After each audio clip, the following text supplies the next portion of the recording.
Okay, I guess we're ready to start. Let's call to order the weekly meeting of January 24th, 2018. Join me with the pledge. Thank you.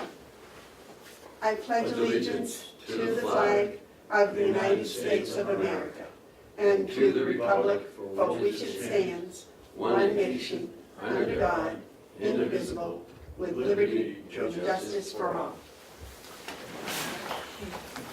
Now we have two sets of minutes. You want to do the January 27th one first? I move that we approve as submitted. January 27th hasn't come yet. I thought you said December 27th. I mean December 27th, I'm sorry. I thought I did, but I maybe make a not. motion that we approve the December 27th meeting minutes. The motion's been made and seconded to approve the December 22nd, 2017 minutes. All those in favor say aye. Aye. Aye. Those opposed? Okay, passes 124, 18.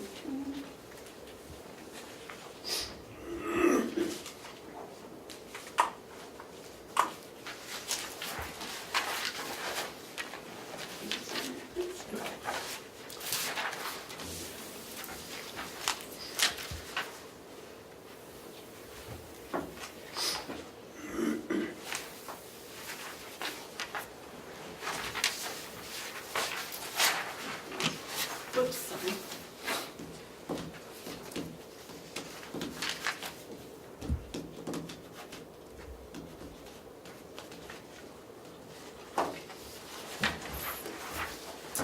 All right, I await a motion on the minutes for January 10th, 2018.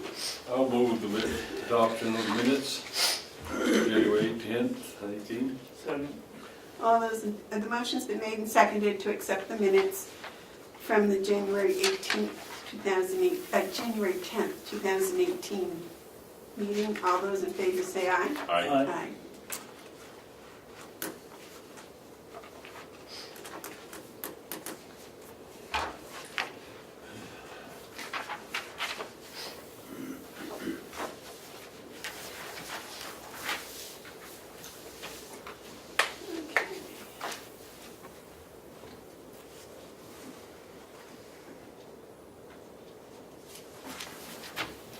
Is there any public input?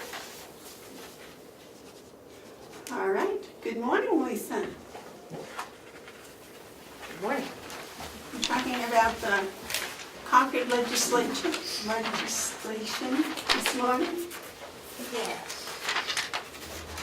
You have a copy of, Yes.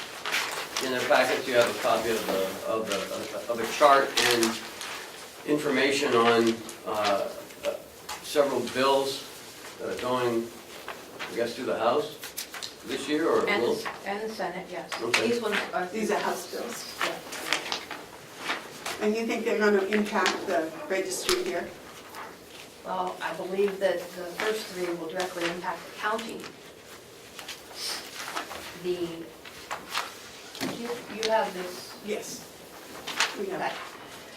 Then the last two, I have an extra copy. No, I have it Yeah. right here. Okay. I've got 2 pages. No, here it is. Too many papers. Too many people. The first three will certainly, if passed, affect the county in terms of financially. The last two on the list will affect the legal community. I'm not sure how it would affect the county. And then there's another one that, there are two others that I just got an email about yesterday having to do with right to know, which will affect financially as well if passed. Which ones are those? HB 1788 and 1789. The first one is a proposal to reduce the real estate transfer tax. And it's, the Registry of Deeds is an agent for the Department of Revenue Administration. We collect the money for them. it's really a DRA issue, yet it affects the county's bottom line.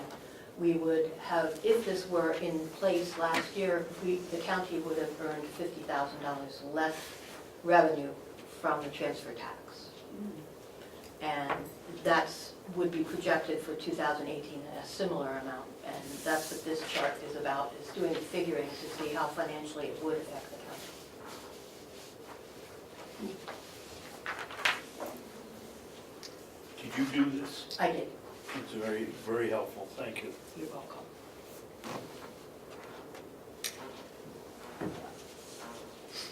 And what do you want us to do? It's just express our opinion? Just so that you will know, how it affects the county, well, we will see an increase in town real estate taxes if this goes through to make up for the deficit that the county. No, that's not necessarily accurate. No? No. There's a lot more to the discussion than it being a linear line that if you reduce the taxes, everything's going to have to be absorbed by someone else. It has been proven that if you reduce taxes in a certain way, certain taxes in a certain way, it spurs activity. So you could very well see that there'd be more activity and that $52,000 wouldn't go away. We've already seen this with the tax cut that the federal government gave. We've seen it with the tax cut that the legislature passed with the reduction of the BPT. It spurs things on if it's done correctly. So I think I appreciate knowing this and seeing this because, you know, I wasn't aware of this, so I thank you for that. But I think it would be premature for us to be overly concerned while the legislature is working this out. They have people, the Ways and Means Committee, I would suspect that this went to the Ways and Means Committee. And they look very carefully at what the impact of this would be. So I don't think it's, you may be right, but I think it's premature to say that this will result in a loss of revenue to the municipalities or the county.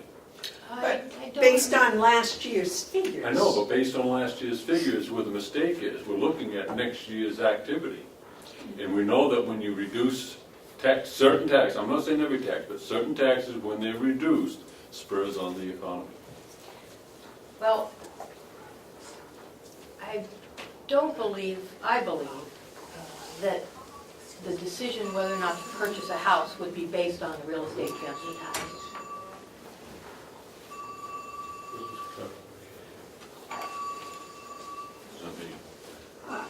The second one, The second one, yes. the transfer of real property. That creates two more exceptions to the real estate transfer tax. Again, it's a Department of Revenue Administration issue that they feel like the tax should not be assessed in these particular cases. There are quite a few exemptions for the real estate transfer tax, and this would add two more. So if I understand this correctly, if somebody wanted to put in a low-income housing property, they wouldn't have to, they would pay a reduced rate for the transfer tax? You'd have to read the bill, but I believe it would be an exception, so it would be a zero. Oh, completely? Yeah. Okay, I see. Again, I would say that, you know, we should sit and wait and see what these impacts might be, because take a look at that 512.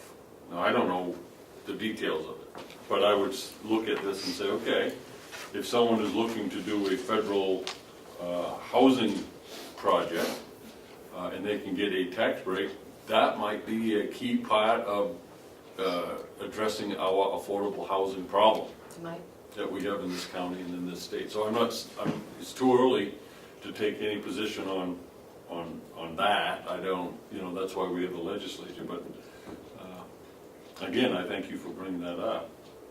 I think it's good to be aware that these things are starting, right. because it takes quite a while for them to mature. Then there's the House Bill 476, which is relative to the register of probate. And a little history on this. The Register of Probate used to be an office that was under the control of the counties. It still is an elected position with a very small, I think it's $250 per year salary, but it's a figurehead position. The authority of running the office is now under the courts, the probate court over in the district court. That was moved, if you recall, from this building over there when the new building was built. In Carroll County, the probate office works, I find, very nicely. They have a separate office that is on the downstairs bottom floor. The staffing is less than what it used to be, and yet they're modernizing their electronics and systems, so it works, and the staff are very pleasant and helpful. In other counties, I think this bill has evolved, because in other counties, the probate office has been located in the same location as the family court and the district court, and chaos ensues in those offices. But you can imagine divorce court going on in this divorce office. And, so this would bring it back over here? not the physical location, but it would bring the office of the Register of Probate back alive under the direction of the delegation, salaried by the, salaries decided by the delegation, funded through some fee structures. It's a very complicated bill, it's many, many pages. I appreciate you condensing it. Yeah. And the location of where this person would be is up in the air. In the bill, they describe it could be at the probate court, it could be at the registry of deeds, it could be elsewhere. And yet the records would be housed under the court's authority. So wherever this person is, anyhow, it doesn't seem, I don't know how it would work. I'm not sure it's fully studied, and yet it's another thing that's going to affect the county if it passes, and in other counties there's a real push for it, a real need to make probate. Probate is integral to our land records. There are so many land records over in the probate court that directly affect title to property here, that it's very important to the registry to make sure that the function of the office works well. In Carroll County, it works great. I'm kind of the impression if it works, don't fix it, but we'll have to see it. Now, this is in committee now? This one has actually passed the House. Oh, it has passed that. It's now in the Senate.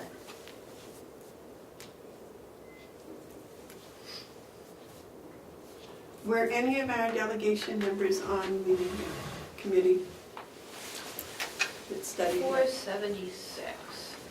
Many of our delegation members supported this bill. The committee is judiciary.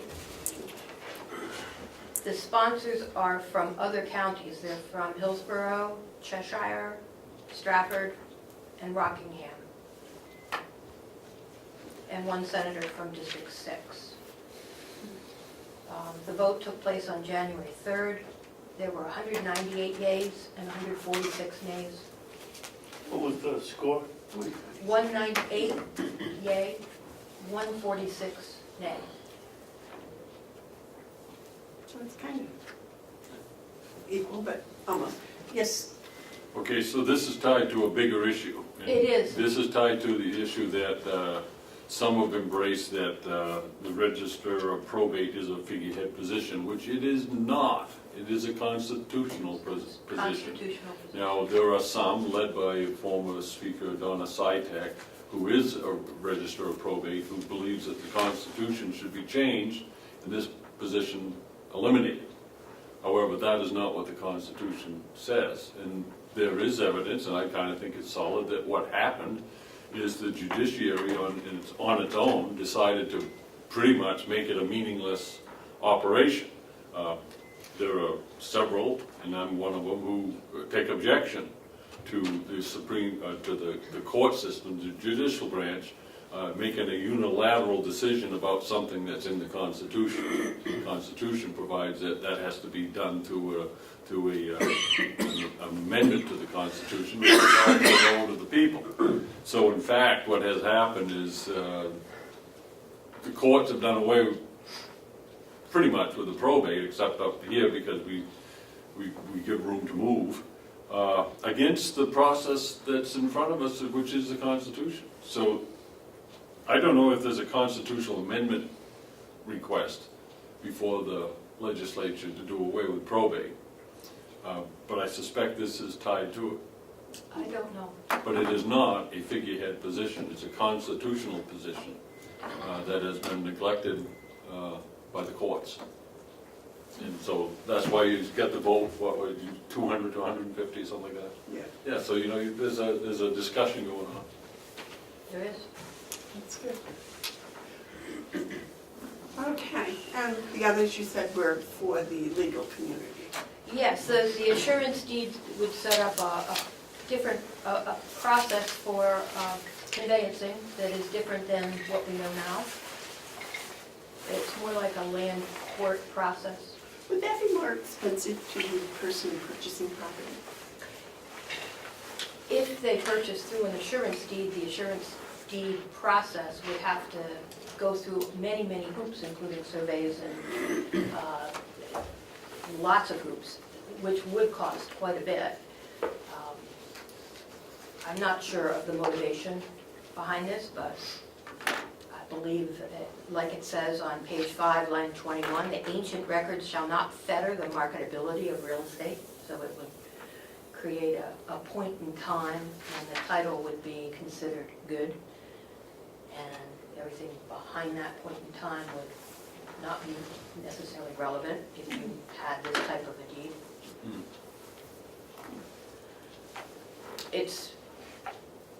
I don't know where it's going to go. And 1682 would change the process of foreclosing property, bringing it into the Superior Court. Yeah, that's not a good idea. So then we get down to the HB 1788 and 1789, and I just received an email yesterday from the head of the New Hampshire Registry of Deeds Association, Kathy Stacy, down in Rockingham County, and she said there's been some testimony that the deeds fees for copies should be included under 91A. Right now they're not, because we are a constitutional office, which the official record is not subject to 91A, which is what allows the Register of Deeds to charge the copy fees that we do. And apparently Chuck Douglas testified before the judiciary that the registry copies should be included under 91A and that we grossly overcharge, and he suggested 5 cents per copy instead of our current copy fee, which is now $2 per copy. So that would certainly change the amount of revenue that comes in. We earn about $92,000 a year of revenue from copies alone, plus fax fees and other fees. So that is on the horizon, and we will be responding to that it will certainly affect the revenue of registry fees. That's all I have. Well, thank you so much for sharing that information. David, do you have a question? Yes, on another subject, if I might. Lisa, I signed a bill this week for $40 for lumber for your department. Yes. Why? For little slats that are the size of yardsticks but longer. I was hoping to find yardsticks, but they weren't quite long enough. The idea is that the plans, which are our official land record, are being damaged by handling. So if you know how the plans are stored, they're in books. Yeah. And when you open up the book, you often have to unfold the plans. The idea is that, So this is basically gonna be a binding on, so you can lay the thing out? no, it's going to be a physical obstruction so that people will not use the plans, that we can open it up, unlatch it, pull the plans out when requested. But I don't know if you've been in lately, but I've put signs out since about a month ago when we had all the experts here to ask people to use the images rather than the originals. So we're encouraging people to go to the computers, to pull up the plans through the screens, and to print them off of the electronic record rather than to be handling the books. So there'll be a locking system. It'll be a locking system that will be openable by staff. Yes. And who's making these slats? Well, I bought them. I bought them at Lowe's for $3 a piece. Okay. There are, I believe, 18 of them. And, well, I haven't figured out. I've had Bob come over. He had some other ideas that he would have preferred to do. I think we're going to stick with this plan because it's very flat and flush and you wouldn't knock into it. His ideas included a screw-in eye and then a rod down through it, but people bump into this. And I think the idea of drilling holes in these slats, having them run up and down, and being able to screw them in and screw them out is going to be the one that we go with. Thank you. Anything else? Any other questions? Thank you very much. Thank you. Okay, and next on the agenda is Holly. Good morning, Holly. Good morning. Good morning, Commissioners. Good morning, Lisa. Good morning.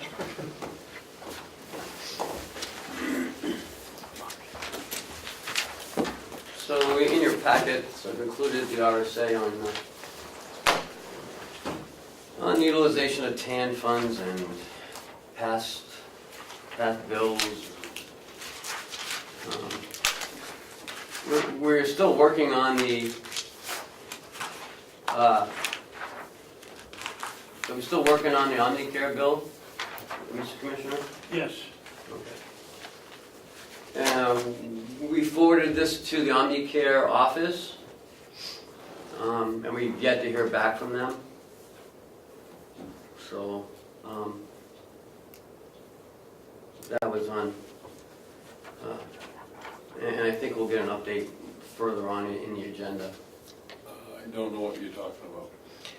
The Omnicare bill, remember, 2 weeks ago we talked about the, going back 4 years, the $9,000, and they just sent us an invoice for 2014, 15, 16, and 17. And with the new law in place, I don't think it allows us to actually pay those prior years because of the TAN, but. Okay. Because of this law? Yeah. Can I have a moment just to?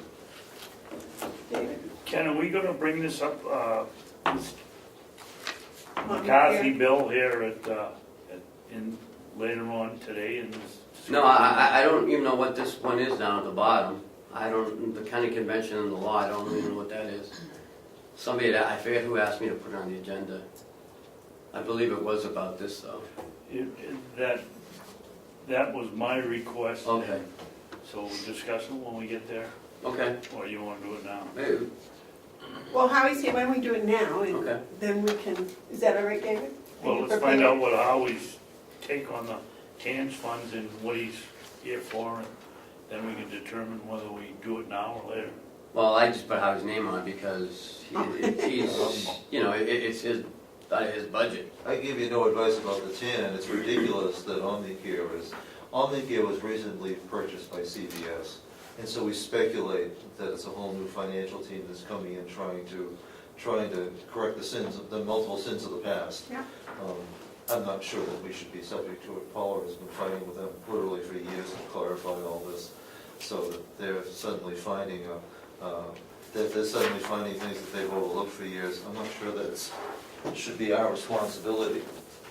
Well, I think David's also been in communication with him for the past 2 weeks, I think he did. And you want to go here now? This is a proposed letter to the Vice President of Finance at Omnicare, wherever he is or wherever she is, that I'd like you people to read and see if you want me to send it. Madam Chairman, can I ask for a couple of minutes of uninterrupted, no one talking, so I can read this and Sure. understand it? Just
Thank you, David, for all your work on this. I tend to agree with Howie. This was not our era. And if you run a business and you catch an error, you usually do it within a month or two, maybe 3 at the most. And this apparently took them almost 2 years to discover. Correct.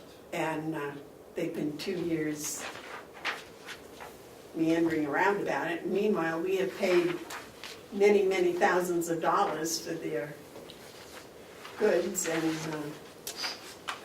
I think, in my opinion, you know, you snooze, you lose. I think David is trying to get to a resolution, and they won't even give you courtesy of responding, will they? Lady I talked to, until the situation got ugly, wouldn't even tell me who her boss was. Paula was there when we were trying, she was on the speakerphone, and we're trying to find out where we can go above this lady's head, and she wouldn't tell us. So I think it's time to go above everybody's head and send it right to the corporate office and let it trickle down. Is that where you would address this letter? Yes. okay, so is this like the only provider that we can have for this type of service?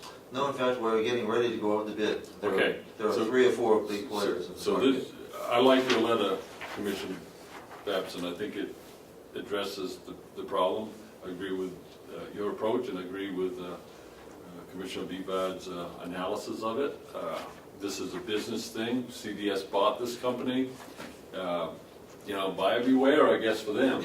You know, they bought a company without having really understood the ramifications. Maybe they did, but they don't tell us.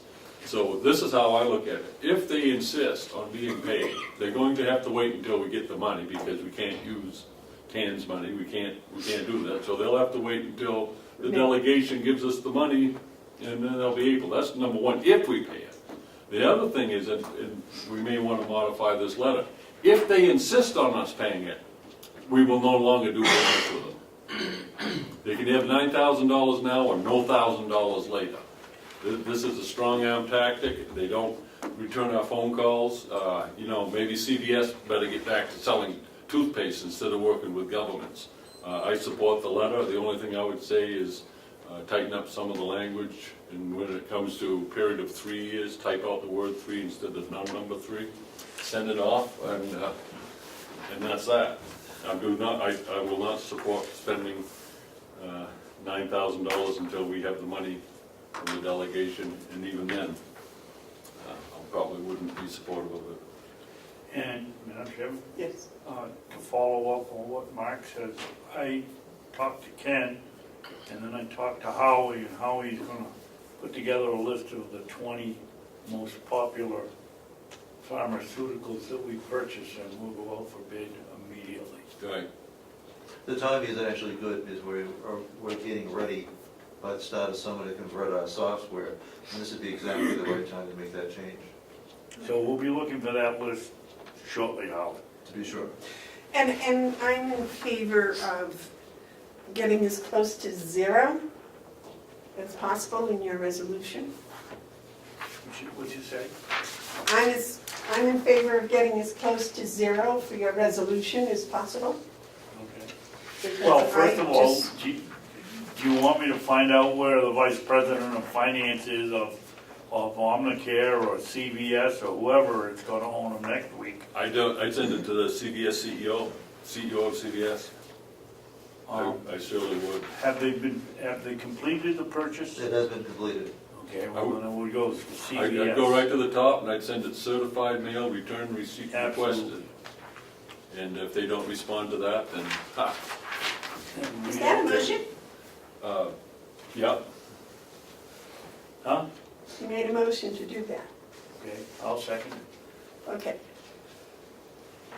What was my motion? Well, as I was going to ask Cheryl to read the motion back. How's I that? didn't know there was one. Okay, Commissioner Hounsell, motion to send a letter to the CEO of CVS and send it certified mail return receipt requested. requested. Yeah. Yeah, that's the motion. I'd like to speak to the motion. We thought you already had. Well, I want to say one more thing. Okay, It's a big Well, the discussion. letter, the Yes, sir. letter's on this, gonna be on gonna county, be on county paper. and it's gonna be signed by the three of us, so we can have this letter ready for next week. Are we in that type of pressure? That we can wait another week? Sure.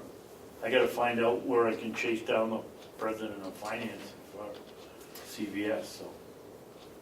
Well, yeah, but Ken can prepare the letter for us for signature for next Oh, week. yeah. Yeah, that's the only discussion. Okay, all those in favor of the motion as read, say aye. Aye? Aye.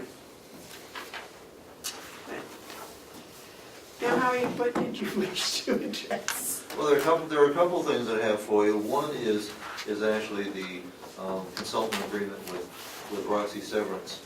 And what I'd like to suggest to you is that, originally the scope of the project was going to be market needs feasibility, financial feasibility and operational assessment. What we've seen and what we'd like to proceed with is getting grants, securing other money up front is a timely affair, and we have some deadlines, including some coming up in April, that would have to be applied for.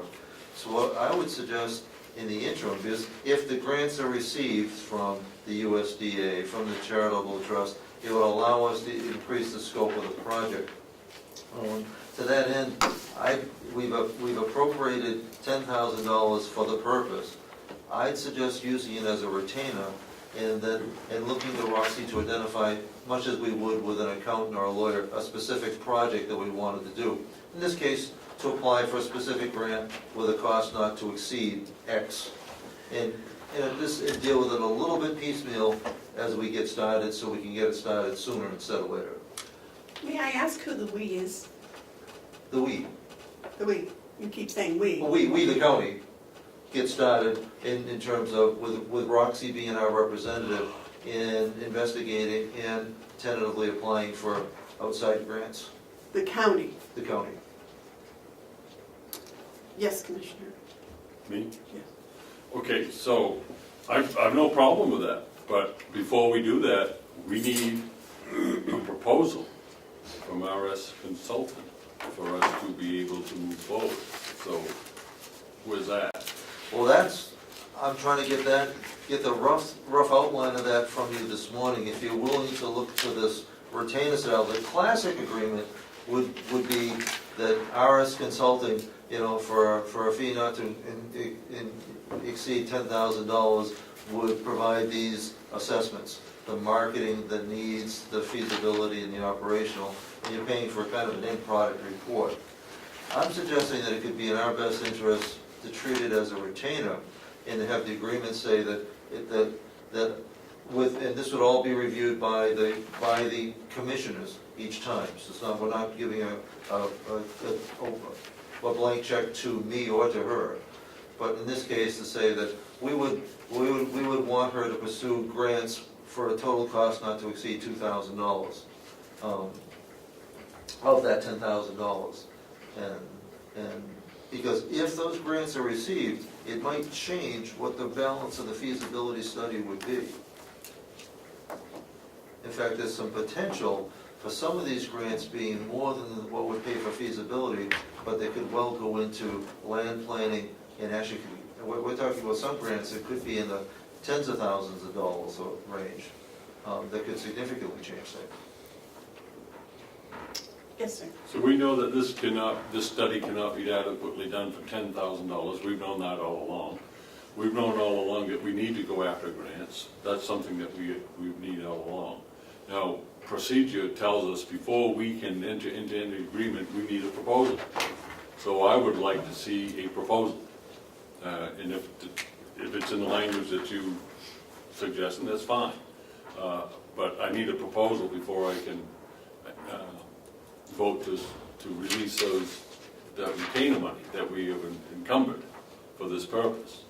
We need a proposal so that it's something solid, so when someone says, what's your proposal, under a right-to-know request, we can actually hand them something. Now, the negotiation of a proposal is something that is a contract, and it doesn't have to be done in public session, but it needs to be a proposal. They were supposed to prepare, I'm sorry, go ahead. Well, that's what we're waiting on. We're waiting on a proposal. And I'm just looking to see if you'd entertain a proposal that include a retainer. Bring us a proposal, we'll let you know if we entertain it. Okay. Oh, well, they were supposed to prepare and present a plan for the study Correct. that made sense. Correct. So And she's and Roxy Severance is prepared to do that.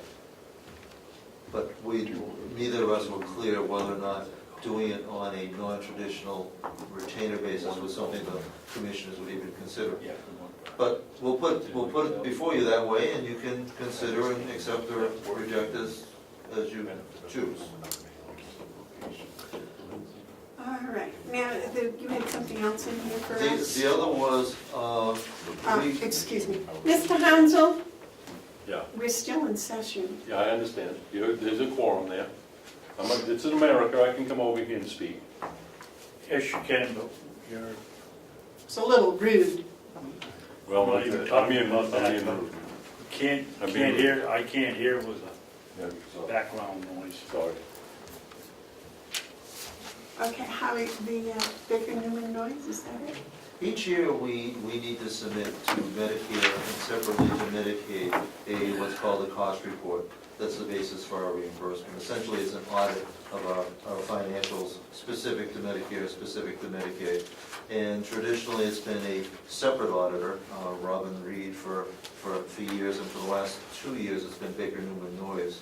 And they've submitted a new proposal, one which, if their option one is for a 1-year contract that represents a $250 increase over 2017, which was $5,500, or their option two is for a 3-year contract that increases $250 per year, but does not start until next year. So essentially, the first year would be flat. If we commit for 3 years, we get the first year at the same rate as we did for last year.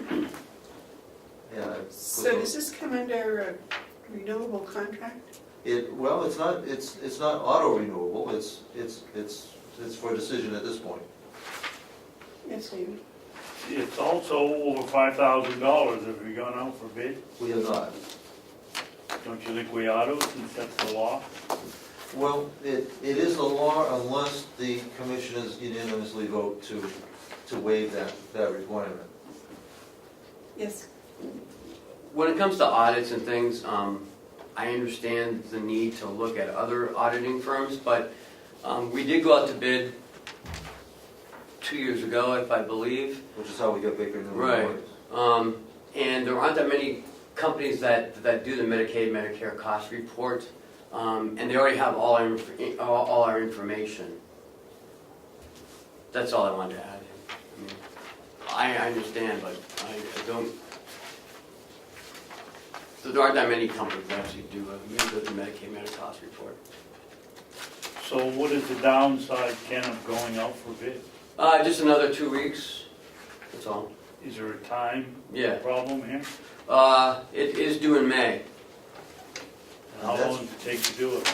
Well, wait, hold on. There are The first one is two time April. frames. Yeah, April, and then there's, April is Medicaid, I think, and I think May is Medicare.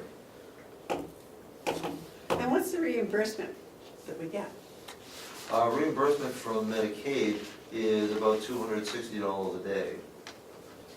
But as part of our commitment for our agreement for participation, we have to submit a cost report. And for Medicare is for our skilled, and that varies with the services provided, but that can be $500 or $600 a day.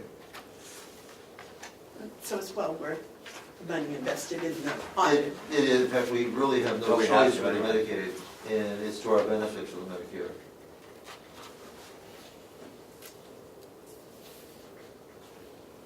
So if we only went with 1 year, how much would it be?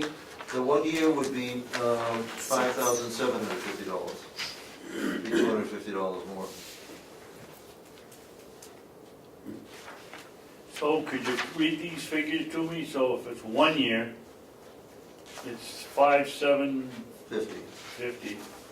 If it's 2 years, it's, There's no option. the second year is $6,000. What's the third year? You know, if it's 3 years, the first year would be the same as this year at $5,550.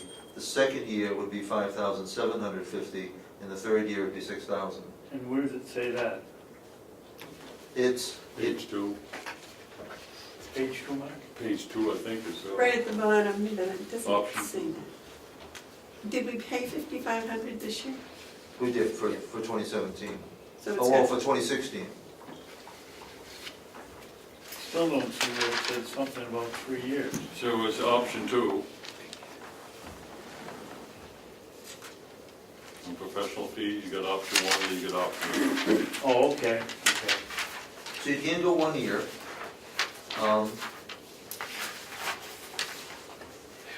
There's some savings in going 3 years.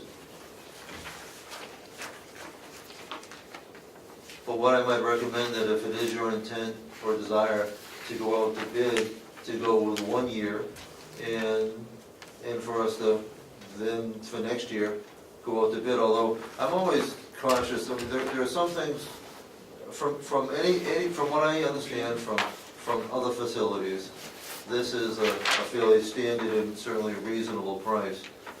Do you necessarily want do you want the least expensive lawyer, the least expensive auditor? You want the person who can do it the best, so it's done well.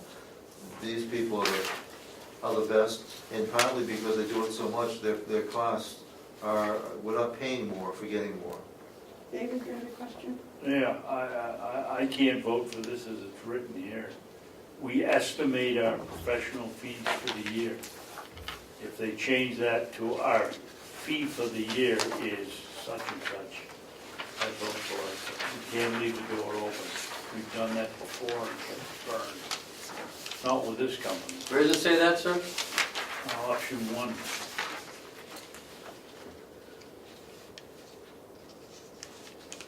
We estimate our professional fees.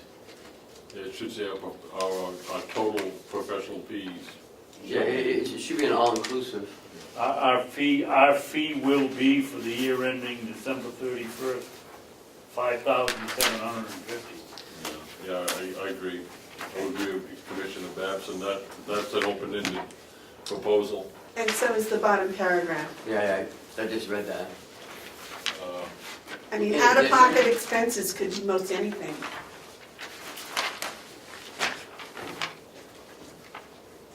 And I just want to make a point, though, that this is a service that they're providing, so it doesn't fall into the $5,000 big thing. Can they give us a set guaranteed number, period? Given they're recurring. If they were taking us on for the first time, they wouldn't want to trust us. Given that they know us, they know what they're getting into, I don't expect that would be a problem. They know Paula. An accountant will sometimes leave that door open, because what if they don't have an experienced person in the office, like Paula, and it takes them twice as long to do because they can't get the information they need? They want to leave it open.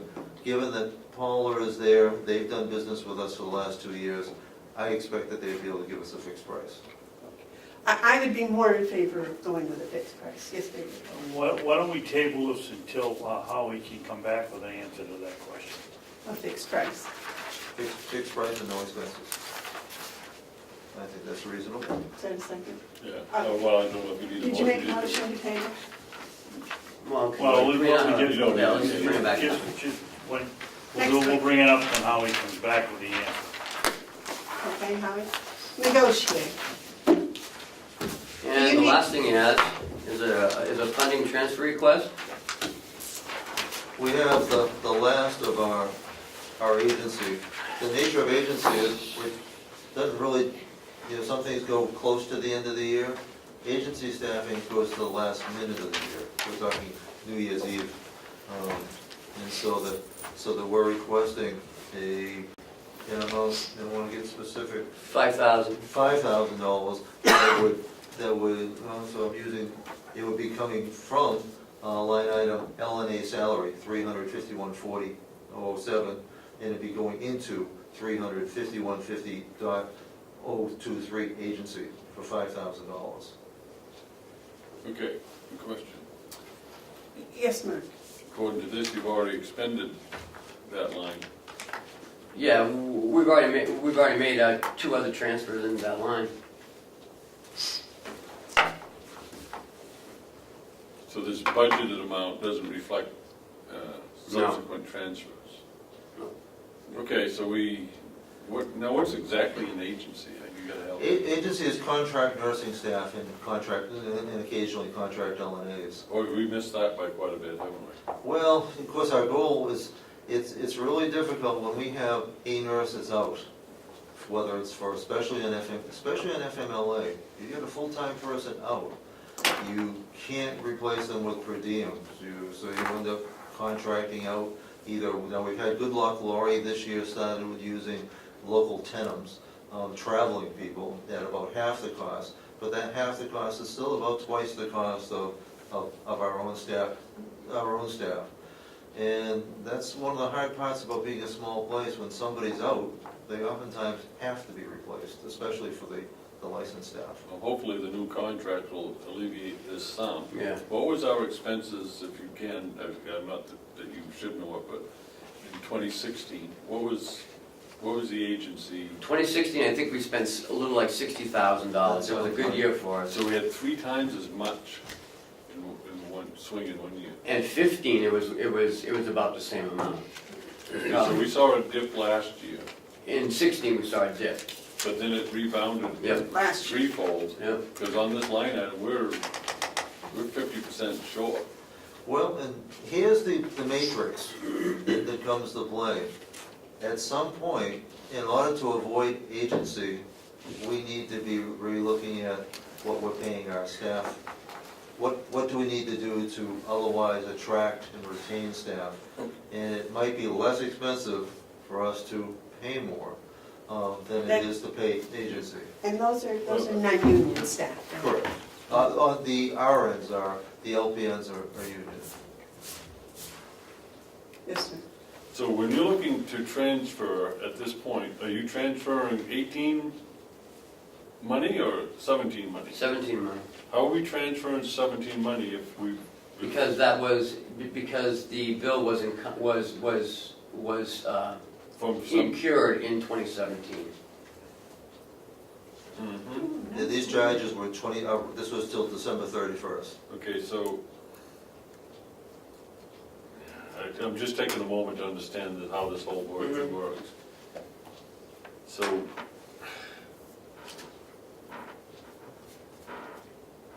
we overexpended in 17 the budget amount by quite a bit. but we made the transfers to cover it. Yep. And so we pretty much know that we're all set with 17, except that we have money in one account that we need to move to another. Yep. Okay, I got that. They're both I got that. So appropriations. there's two issues here that I have. The first one being the transfer, of no problem signing that and agreeing to the transfer, or we have to do it. The other is, how are we looking in our 18 budget under agency? What do we carry? We budgeted, again, you know, we don't really know. I know. So we are looking at, But when we miss by 50%, we're budgeting 130,000. yeah, see, now that's something we need to bring up to the delegation, because they'll see it anyways. We need to be prepared for that one. Now, you also need to We're only know, carrying 130 when we know that our expenses in this year is 181. And you have a volatile line item. it's. But remember, it was September when we did this, October, so I thought that would be enough to cover it, but November, December killed us. Now, remember too, when agency goes up, regular hours have gone down, which is why we're able to transfer from another payroll account. It's not dollar for dollar, because those agency dollars are roughly twice that, but it's not as bad as it seems. It's clearly not the best way. So when we spend $2 in agency, we've underspent regular by $1. So did salary go down 40,000? Oh, yes, in fact, that's why we're looking at the L&A line item here. The budget amount was, $2.6 million, and the expenses year-to-date of $2.4 million. There's, a $170,000 favorable variance there.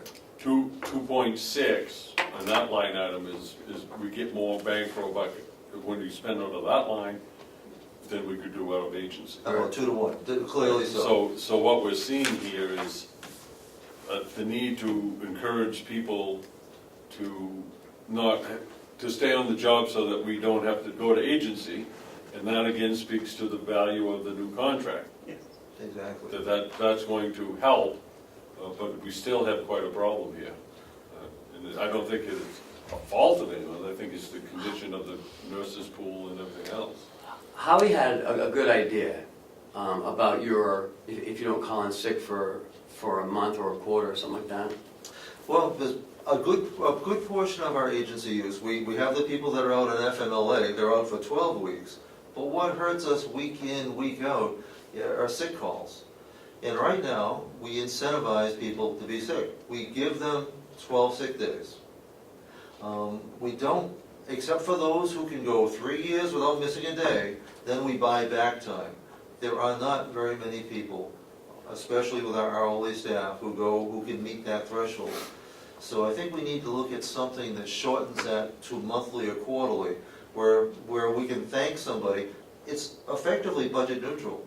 It's much better for us to pay the money and for them not to have an unscheduled absence than there is to have an unscheduled absence and replace them with agency at twice the cost. A Daisy Award with money. With money, which is perfect. We Only incentivize took a that year. which we want more of. I spoke to a commissioner yesterday in another county, and they have implemented this, and he said that they pretty much eliminated their agency line. It only took a year. I'm so impressed. Does the contract allow us to do that? We would have to go to the union, but I can't see any reason why they wouldn't want to do that Okay. for their people. I don't know, I'm not sure that we're prohibited from giving more money, from Yeah. giving benefits. Well, I mean, I last would year like when to- we brought up the Daisy Awards was a big problem about the union and giving somebody money that, not everybody, just giving it to one person. I'm not sure. You brought up something about labor contracts. Yeah, well, you can't just do that. Under labor law, you can't just prefer one person over the other for any reason. That's why it's called collective bargaining.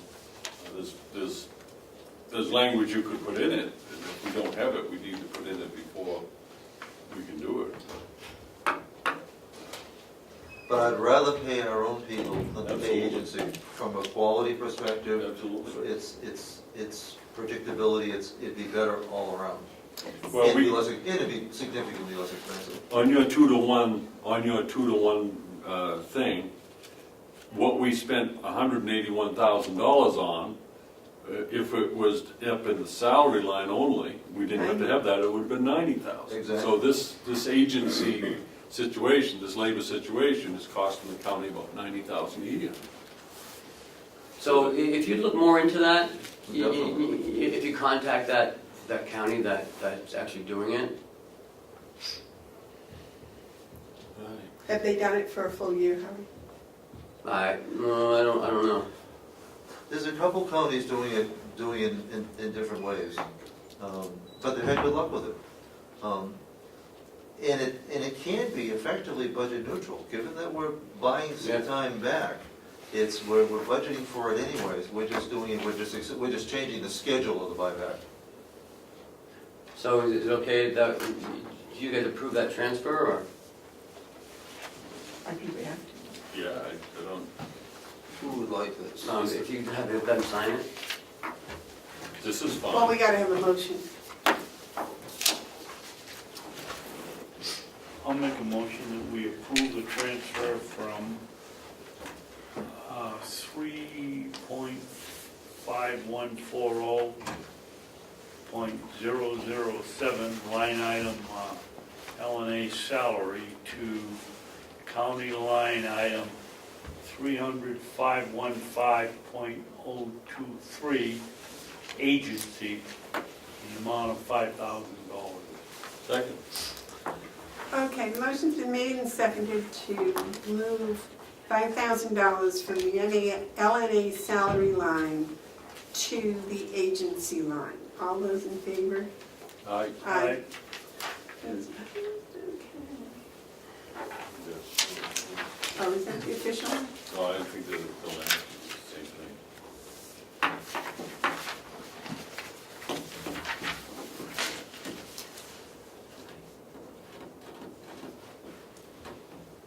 You got a cost report for us today?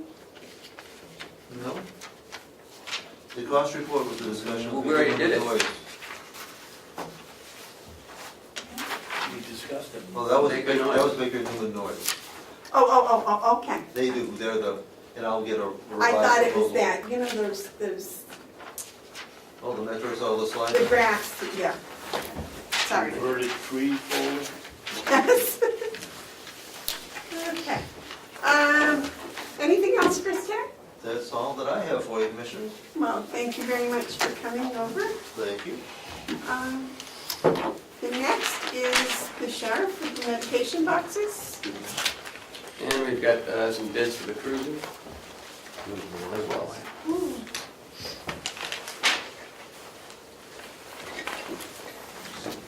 They already have copies.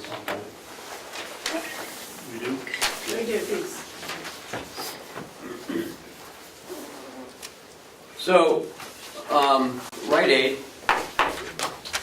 right? Yeah, Rite Aid approached me to have us consider if we would be basically a medication disposal program, if we would join in on that. They would supply the box, and it says it would also install it, but I would have to get with Bob on that as far as the installation. He could maybe coordinate that with them if need be. This is basically the drug take-back type of program, but this would be all year. It's not just the 2 days a year. We would have a box installed, stainless steel, as you see. I'm thinking down in the lobby area downstairs, so it would be available when the building's open, not outside the building.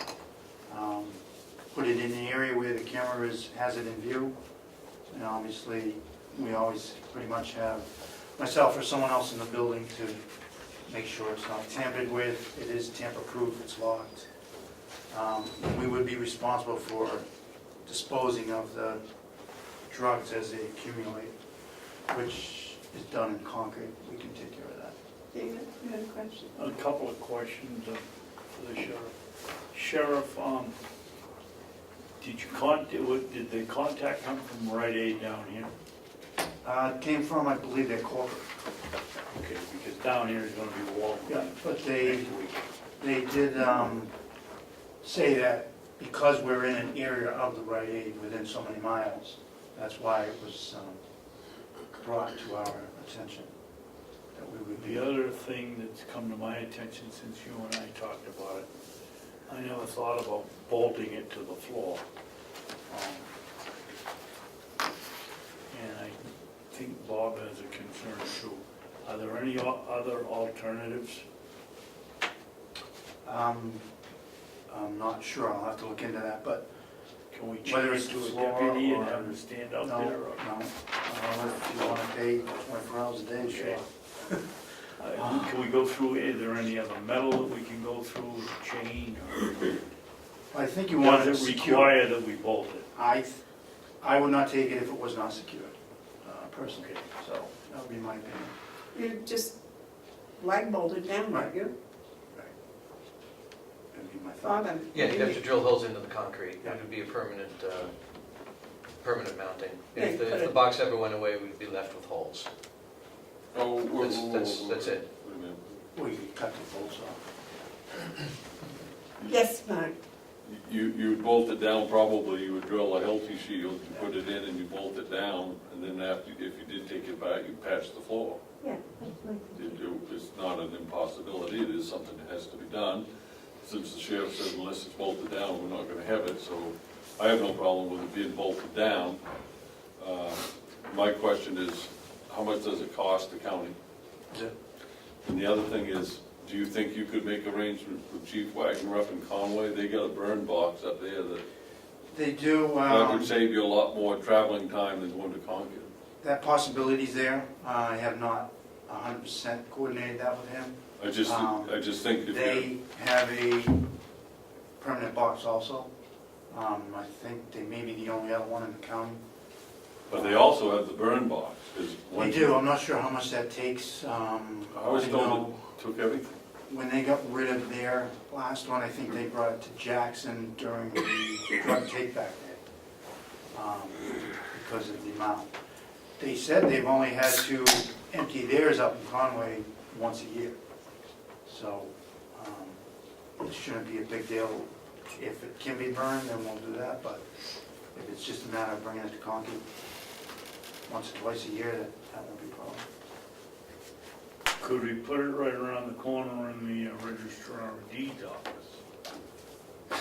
I would rather have it in the lobby where people see it, instead of having to go in and out of doors.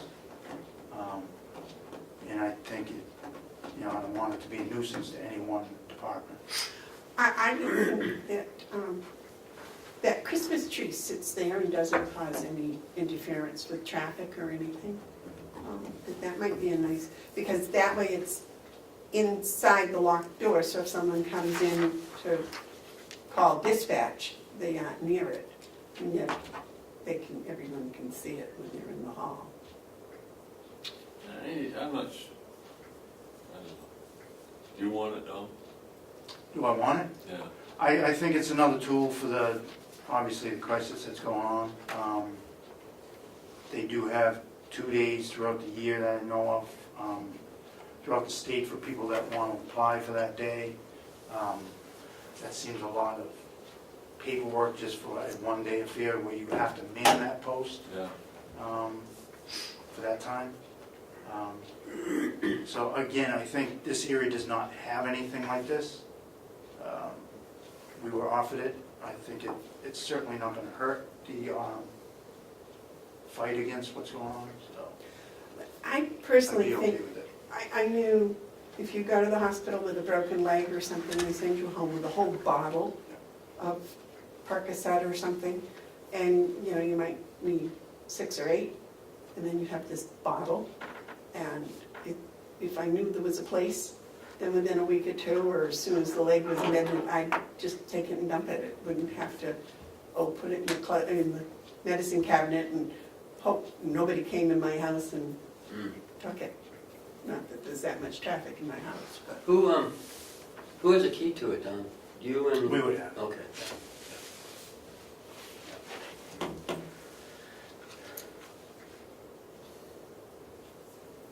Is there a time limit on this to accept it? I believe there is, because, I mean, I contacted him yesterday by email and asked if it was too late. He said, no, there's still money available. I think once the money runs out, then it's not available, so. If we wait to make a decision till next week, Yeah, I think I can get together with Bob and figure out if we're doing it, where's the spot and how it's gonna be done. I'd like to do that. And if we can get that agreed to. Okay. And that way, if anyone has any objections, they can bring them forward, because I think it's I think personally it's a good thing, but we'll wait until next week. I know Walmart's supplying some type of gel pack or something with their medications that you can dump your extras that you don't want into this gel and we'll dissolve it, so then you can dispose of that in trash. So you don't need this box. Well, no.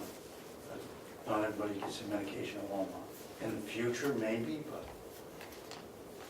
I Yeah. don't know. That's right. So we have 3 bids for the old cruiser. It's 2006. We've decided what year it really was.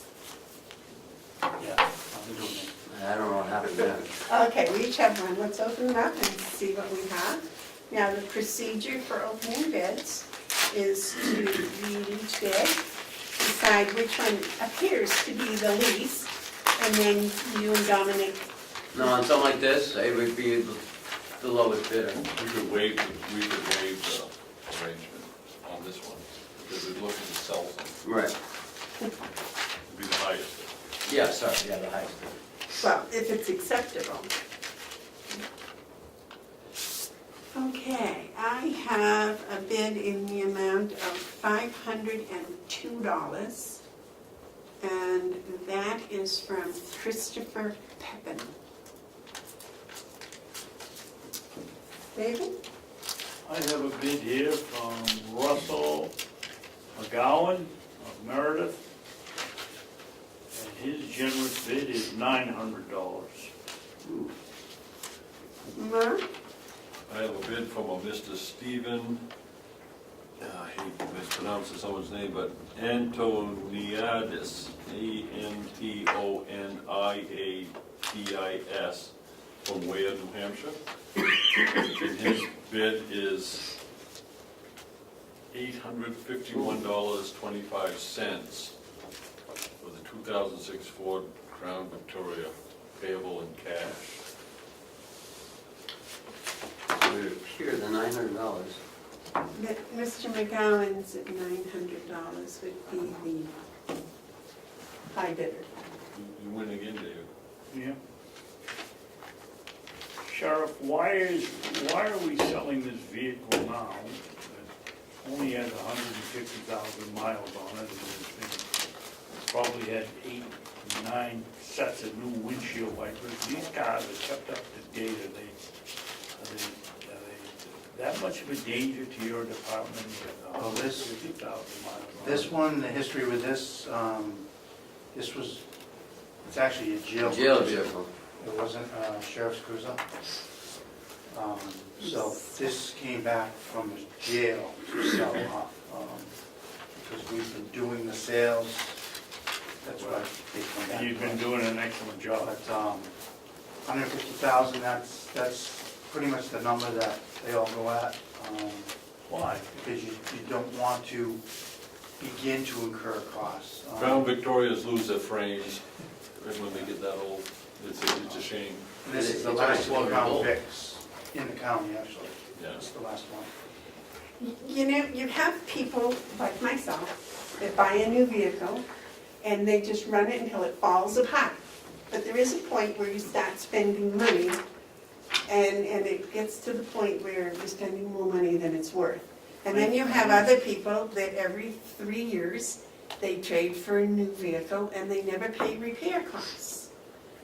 So, you know. This is a little different though, Madam Chairman. You and I and Mark signed the bills. These cars are kept in absolute top shape. Your truck would be a perfect model for some Swiss cheese factory. And my Easy. Prius that now has 270,000 miles on it isn't rusted and still running. we spend a lot of money to maintain these cars, and it just, bugs me to see them go so quick. But I think Mark's point is well taken. These cars have traveled on New Hampshire roads. So am mine, so is your truck. I know, look at my truck, and I hate to think what the frame might be looking like. Well, we're facing the reality of planned obsolescence. Ford doesn't want these things to last more than 10 years. That's right. So are you saying that you want the sheriff to start driving Priuses? Ooh, that's a good idea. Oh, thanks, that's another good idea I had. Sheriff and environmental department. I think that would be a good idea. You should buy one and then you could use it for your transportation for business. No, thank you. My Okay. only thing to say on the cruises is now we're into the Tauruses. As far as keeping and selling, we have yet to sell one. The county has been keeping them, so those you're going to see more mileage. Okay. So that will be a test to sell in the near future, yeah. But this was a 2006. That's only 5 years younger than my truck. We get a chance to pick up $900 off by selling a piece of junk. I think we should move forward with it. Yes. Oh, absolutely. Do we want to make an award at this time? So you want to Accept it, waive the, you want to waive the procedure of waiting a week for him to return? I make a motion, we waive the procedure. You want to second that, Dave? Okay, all in favor of waiving the procedure and making a designation today, say aye. Aye. Aye. And that would be the $900. You want another motion on that we accept the bid amount from We got one. McGowan for, $900. whatever it was it 900 solid? $900? Second? Second, anybody? Second.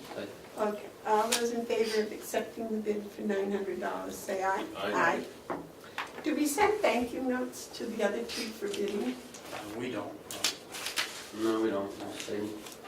Good luck next time. But you do tell them that they didn't make it. Yeah, we do call them, and most of these three are repeat customers. So that they know we're nice. Before the sheriff goes, I'd like to, Actually, no, first of all, not on that other topic. you don't want me to bring that up? I'll talk about it. Okay, so I was want to apologize for a conversation that I just had with the sheriff that I'm not going to continue in front of the commission. I apologize for leaving the table to have that conversation. Do you forgive me? Oh, I certainly didn't. It was Howie that I think. Well, I'm apologizing to you because you said I was rude. Well, If Howard says I'm rude, I don't care. No, but Howie was presenting. And when people come in here to talk to us, I just think it's good manners to Well, I'm listen. glad I had that brief conversation with the sheriff because I was about to say something that would have been inappropriate, so it all works out.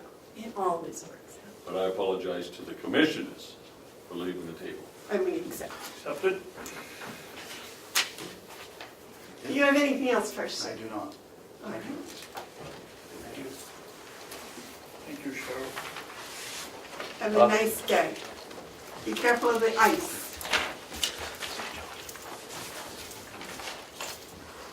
All right, now. Good morning. Good morning, Bob.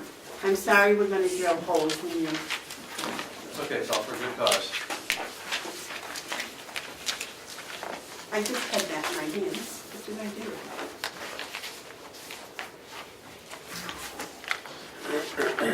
Is this your stuff? It's yours. Okay, I got it. Madam Chairman, Yes, sir. we could save a lot of time. I'm not voting for this because, once again, we're back in here with this automatic renewal after, if we don't notify them effective in whatever the time, it's 60 days.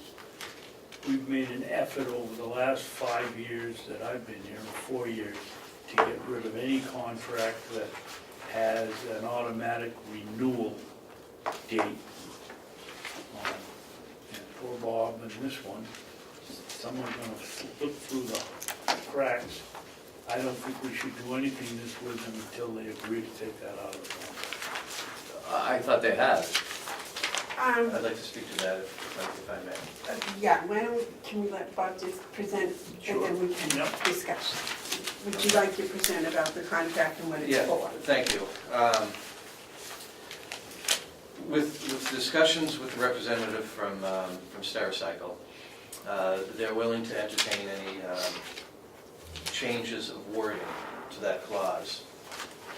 They'll send it to their legal team for review and send it, and accept it or deny it, and hopefully they'll accept it and send it back to us. So I'm not asking that you sign this contract today. What I am asking you today is to review the wording that I've proposed and see if that is acceptable, and if it is, I'll present that to Waste Management and I'll come back to the table. Where's your changes? So, it's in the- Oh, I'm sorry, Bob, it said signature on the agenda, so I Okay, figured we were signing, I apologize. so if you don't have, We don't. then can I read? Okay, and what page would this be? This would be an email that I sent with the changes. It's not on the contract. It's what you want to put in the contract. Correct. Okay. Below are the changes to the term of the contract wording I recommend for review by you and the commissioners.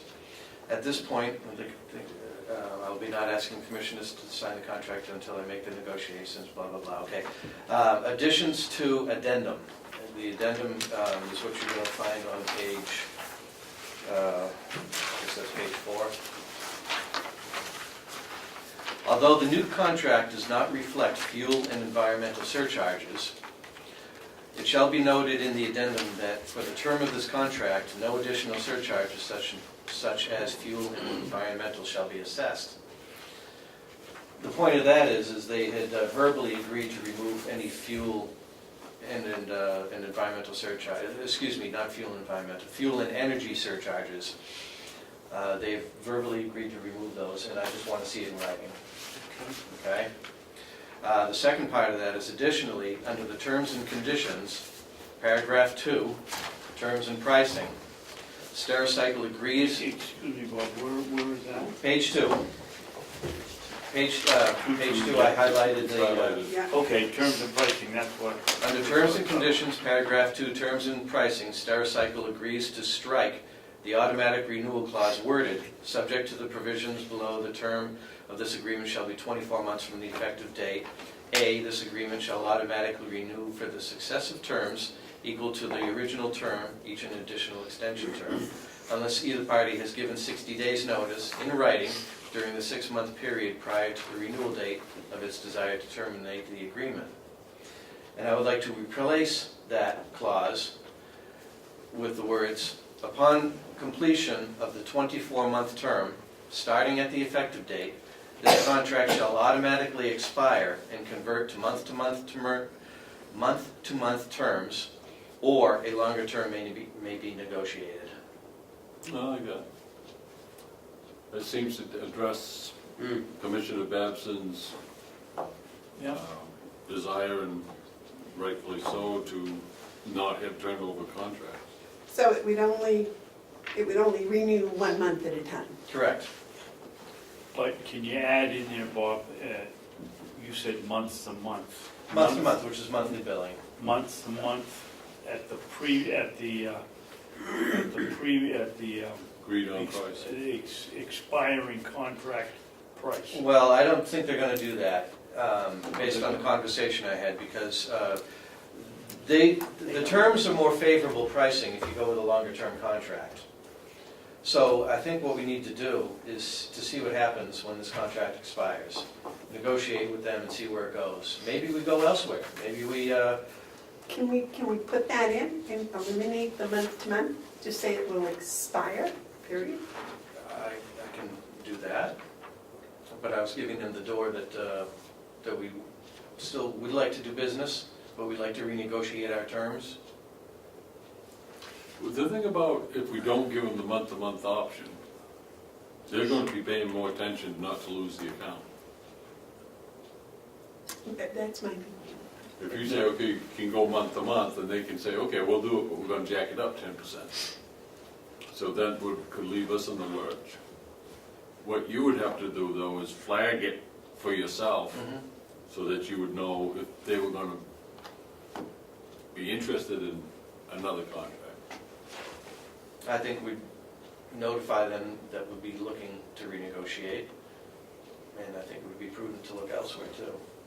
I wouldn't put the month-to-month provision in there Just have myself. have it expire and then If 3 it months. expires, you know, it's time for you guys, because you're the, you know, If you're you want our the, business, give us a call. right. So, would you like me to put the period after, let's see, let me reread this. Okay. Upon completion of the 24-month term, starting at the effective date, this contract shall automatically expire, period. Yeah. Yeah. You might add negotiations for renewal. No, they'll figure it out. They ought to figure it out. Yeah, I wouldn't get wordy. They ought to call a couple of months before it expires and say, Bob, did you know that your contract's going to expire? Would you like to renew? And then you can negotiate. And you can explain that the commission is nothing personal, we're just not doing business. automatic extensions. It's business. Right. Just to bring you folks up to date, before we got into this hassle with Stericycle, we were paying $1,200 a month Correct. for one pickup. We are now down to less than $300. For the same Tell me company. we weren't getting stuck. Yeah, 2 years ago, when we had this same conversation at this table, we were paying $1,200 a month. I was able to negotiate it down to $756 a month. And that's what we've been paying for the last 2 years, and now I've been able to work it down to $329.75 a month with a 5% annual price cap versus an 8% price cap. And they've agreed to remove the fuel and energy surcharges. Nice. So there's a silver lining. But I think that we need to present the new contract terms and see if they accept it. And if they do, we'll come back to the table. And if not, we'll put it out to bid. Well, in 24 months, yes. Right. It was That's what I mean. like- Yes, that's what I mean. But for now, coming back to the table. But if they're not nice to us now, we'll put it out to bid. Right. We So- may do that anyway. So with your permission, I'll move forward with this wording. Got mine. Come on. Mine also. Thank you. And We're getting good negotiators. And the other item is the job description review for the custodial position in this building. Did you forget to put in here how to exhale or inhale? That was going to, that wasn't my comment that way, but my comment was, it's pretty step by step by step. Even though you had said that in the beginning, that receive and follow custodial maintenance and groundkeeping instructions from the director. I almost think we could have stopped. And then when they were hired, hand them those lists. Hopefully we hire somebody intelligent enough to, Well, yeah, I hope so, but, you know, this is HR, but this is people have to understand what their expectations are up front, I believe. And during the interview process, I give everybody a chance to read what their expectations are. I can't just tell them, you're gonna do what I ask you to do. They need to know What are you gonna ask? what I'm gonna be asking them to do, and this is precisely that.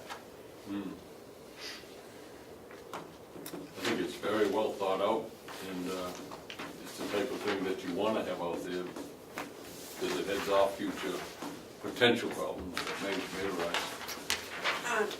but isn't there also a little thing about how much they have to lift, and there's a regular HR piece that Yeah, goes on that's to- a separate sheet that will be attached. I don't have it attached to this, but that will be formulated and attached to this as well. Because I think that's just a, The physical requirements, physical expectations. right, so they can pick up furniture. Can we combine number 8 and number 17? empty the trash receptacles daily, and 18, 17. 17, And the rubbish in the outside dumpster, Mountain View. What? Sure. Oh, I misunderstood that. I thought they were going to do the Mountain View rubbish. I see. No, it all goes The over to the rubbish house. from here goes to Mountain Goes to View? there. I wouldn't spend the time to redo it. I think it's empty the Same trash as the jail. and then take it The over jail to the goes to dumpster. I'd be specific. How does the trash get transported Only from here to Mountain View? You like it? It depends on how much there is. If it's only a few bags, Debbie throws it in the back of her car and drives over there in the morning, but if it's more than that, we'll come over and get it for her in the truck, in the county truck. And at the jail, the inmates put it in the truck and they bring it over to Mountain View. Twice a week.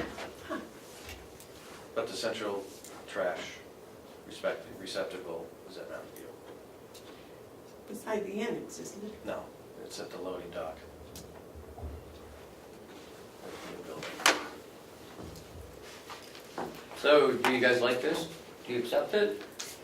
I can accept it, it just, it boggles my mind that we have to do things like the person is going to be in charge of maintenance this building, and we have to check interior and exterior lighting for non-functioning bulbs and replace bulbs as necessary. That to me would be a no-brainer. The top of your coffee cup says caution, hot. Yeah? We have to protect the world. The world protects us from ourselves with all these rules, regulations. I move that we accept the job description as presented for the custodian groundskeeper. Second.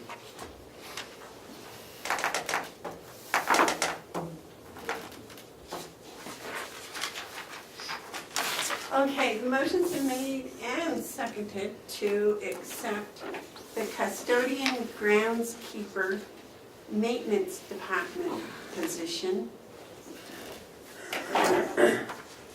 All those in favor say aye. Aye. Aye. Can I have some discussion before that? Oh, certainly. What was your discussion? One question. If we hire somebody and we find out that there's something in the job description that has to be added or taken away, what is the procedure? Under After the person's hired? Well, under secondary functions on page 2, It's right here. item number 4 says perform other similar or related duties as required. Okay. So that means if where the horses go through, you might have to go up and scoop poop in the driveway. And what is the employees, what if the employee says, no, I'm hired, this is what I, Then I refer him to page 2, item number 4 under secondary functions, and then we have a discussion. Whoa, wait a second. You know, He's reaching. we have at times a need in the registrar's office for someone to go help at the desk. And we've had different people from different departments go help at the desk of the registry of deeds. It would be a stretch to say to the custodian, it's your turn to go to the registrar of deeds. Sure To would. help at the desk. So we have to have some sort of containment of duties. We can't just assign anyone to anything. But that's not, And you also have, I would suspect, I don't know, but this would probably fall under the collective bargaining agreement with the ASME. Or would it? No, this is a non-union No, This is a position. non-union position. non-union. And again, number 4, perform other similar or related duties. Similar, okay? So sitting at a desk answering a phone is not similar to a maintenance or custodial position, But what's- No, but washing the desktop, or washing the desktop is. Okay, okay. okay, You know, there's a loose interpretation. It all comes down to relationship. It really Whether does. you got, if you hire a good guy, he's not gonna a good person, he's not gonna be your problem. If you don't, he's gonna be nothing but problems, no matter how many words you got. Bob is, So he's it's a all, problem firing. it's all in the hiring. Before his probationary period is up. Is there a probationary period for this? Yeah, the standard, I think it's 90 days. I didn't see that written in here, so. No, I believe that's covered in the employee manual. All right, gentlemen, so we did vote in favor of it. Is that Yep, vote to stand? Is that okay? yep. And you might add that he needs to wash the box the sheriff puts in there once a week or something. All right, and you had something else for us, didn't you? No, that's all I had for you. Oh, okay. Well, I thank you very much. No, thank you, appreciate your consideration and your support. And I appreciate the fact that all the lights work in this building. Yeah, you give them a look downstairs, I'll find one. Thank you. Thank you. Hill's location meeting. You're skipping one. Well, I don't even know what that even is for. The county convention of the law, I thought we took care of. Oh, yeah, that was the RSA. Wasn't that how to pay for the Omnicare? Yeah. No, this is, I asked Ken to put it on here so we can discuss Oh, McCarthy's law, and that we can't spend TAN's money, this year's TAN's money on last year's bill. My contention is that we take the TAN's money throughout the year, we collect from our communities on December 17th, and on December 18th, we pay back the TAN's money. Basically, we don't have any TAN's money. Ken says it's all mixed in, and I thought that this would be a good idea to have a discussion so that we're all on the same page. Mhm. So here's my thinking on it, because I knew this was coming, it's an important conversation. And I'm glad Joe's here, because he can correct any wrong thinking I might have here. We have, all things being equal, at the end of the year, we get all the money, and we did collect basically all the money on time from the communities. And so, all things being equal, there should have been money to pay off the TANs. Now, I don't know about cash flow particulars and such, but at least there was enough money to zero out TANs. Yes. Okay, so at that point, there is no TANs to spend. So, when are we allowed to borrow TAN money for 2018? when Joe comes to you and asks you to move Okay. forward with it. So right now, the cash we're working off is cash that we have left over. Tax revenue. And so, Well- all things being equal, we have $4 million of surplus. Well, and then we get payments from Medicaid for the nursing home, that comes in. It becomes a cash flow situation, but just, and I know that 4 million surplus is not cash, but some of it is. Can we use surplus money to pay 2017 bills? Don't you have to have an appropriation before you can spend it? This is where Ken and I disagree. Ken? So, this law doesn't even make sense, for one thing, because it's all cash flow. We get money coming in from all over the place. It gets all mixed up, and then we pay it out. We have appropriations, and we have revenue coming in from the nursing home, revenue coming in from the jail, revenue coming in from the registered deed, revenue coming in from the sheriff. I mean, how do you differentiate between if it's TAN money, if it's nursing home revenue, if it's sheriff revenue, if it's, registered deeds revenue? It all comes from the same pot. Okay. I think, and I understand where this came from, early 2015, they were, I don't know, what was it, $500,000 short. And they paid some 14 bills with 15 TAN money, I get it. Yeah. But it's all cash flow, it all comes in the same pot. We have one general fund, just like every municipality. It's cash flow. David? It is cash flow, Ken, but theoretically, we don't have any TAN's money in that pot from, let's say, December 18th till we take our first draw in April or May or June when it is. I don't see how you can say there's any TAN's money because we've paid it all back. Well, you see, and I think what Ken's talking about was the year that on January 1st, they took TAN's money. No. TAN's money comes out April 1st, May 1st, June 1st. No, and in 15, you guys took it, like January 3rd it came in. Yeah, and they spent it on the year before. Yes, Mark? Not last year. No, No, 2015. Oh, yeah, well, I'm talking about last year and. but 2015 is when the bill was written. That's why all this came out. 2017. Yeah, but it was a July. reaction to the 2015. Oh, yeah. 16 year, yes. We're really good now. We don't touch the money until April, right? Okay, when we talk about law, I need to understand, is this the law that you said is difficult to manage?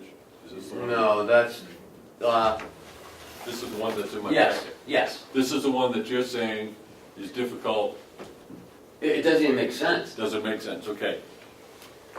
Is this the one that you labeled the McCarthy bill? Yes. Okay, so first of all, what we have to do is understand that this is the law of the land, and this is what guides us, right? Now, if the guidance in it is not understandable, it doesn't make sense, then we have to experience that and express that in a certain form. But right now, what we have to do is our best to oblige the law. And so therefore, it's not McCarthy's law, it's the state law. It went through the process, the House and Senate convened, signed by the governor, went into effect July 1st. It's up to us to figure out how we can best work within this law. I have read it 3 times, I'll have to read it at least 33 more times, because I haven't got a clue as to what this means, but it probably has further understanding against other sections of law. So the question in front of us right now is, what?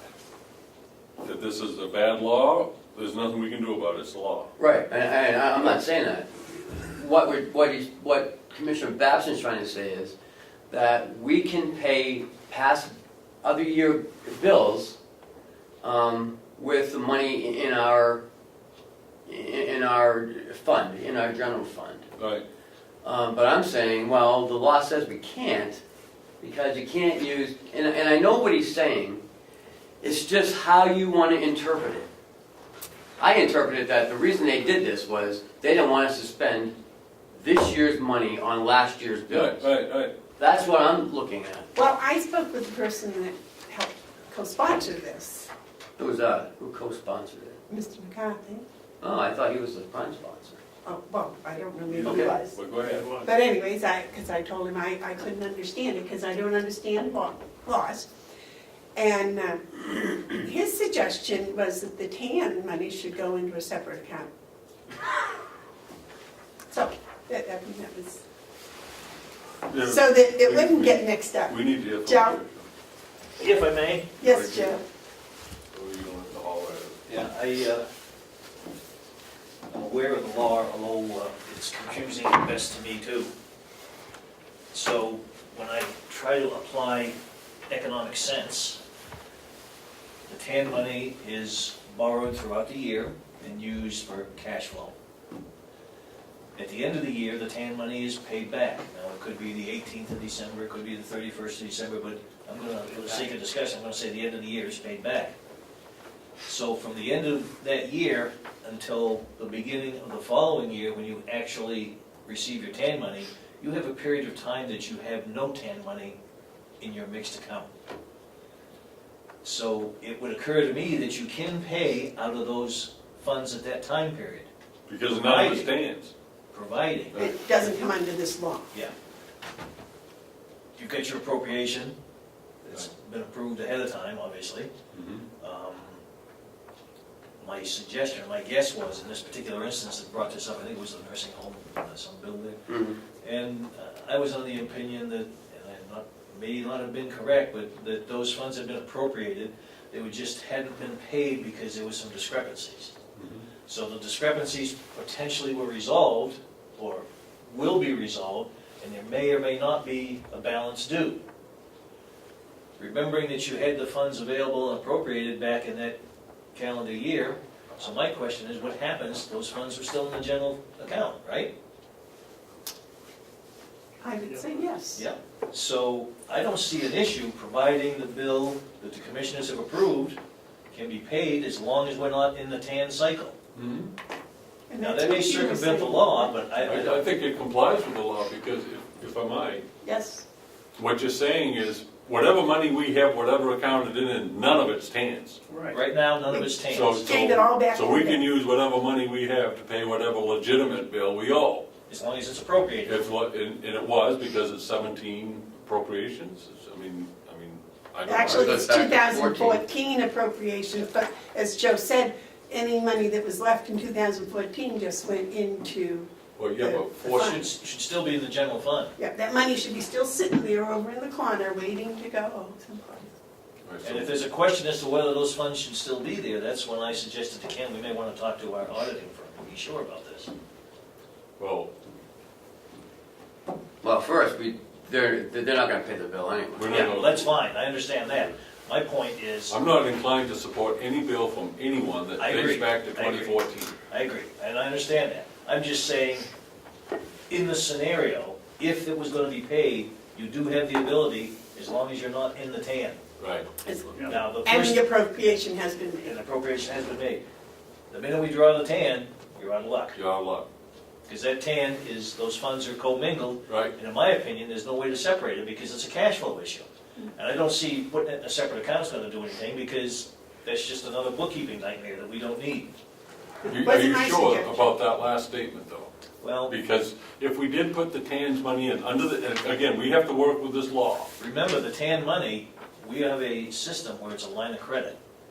We don't draw it and let it sit. We draw it as we need it. Right. Okay, so we don't have TANs cash? No, we don't Just have the hanging cash around, sitting no. hanging around. Okay, so when we draw on it, we We draw it into, Goes right into the general fund. and because we use need it immediately. Right.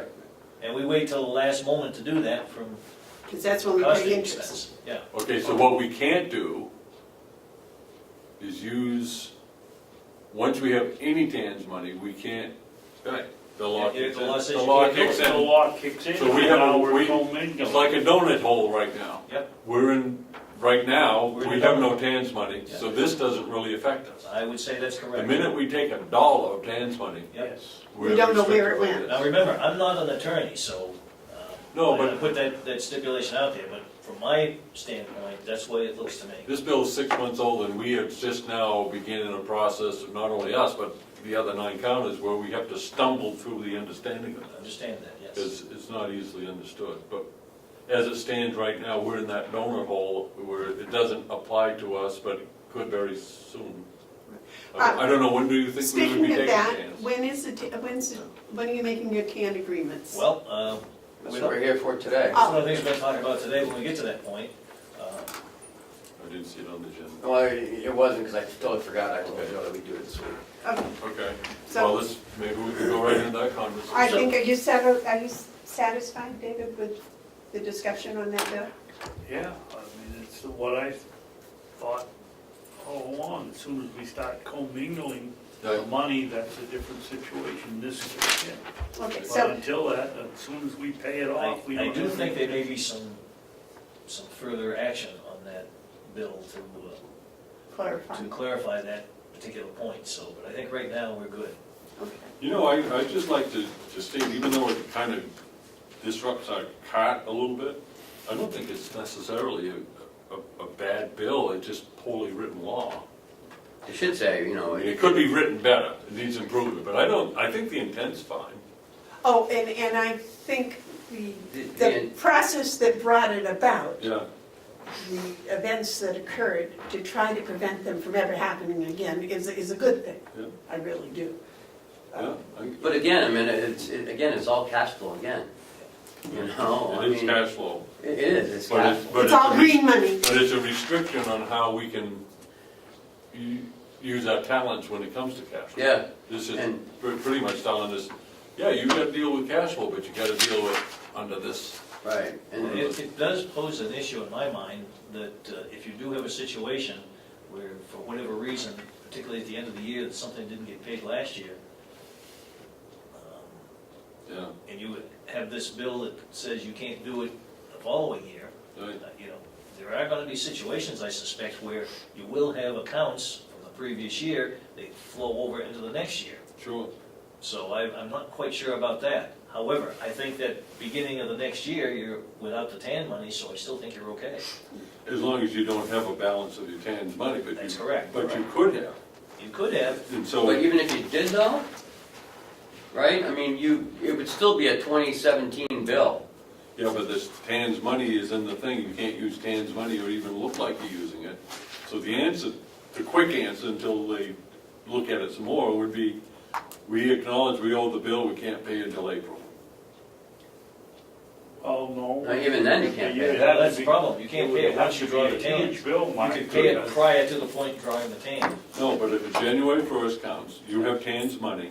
Yes, You get a bill that you didn't know about, so you didn't encumber it, that's correct. you get it, you can't pay it, That's, under the law.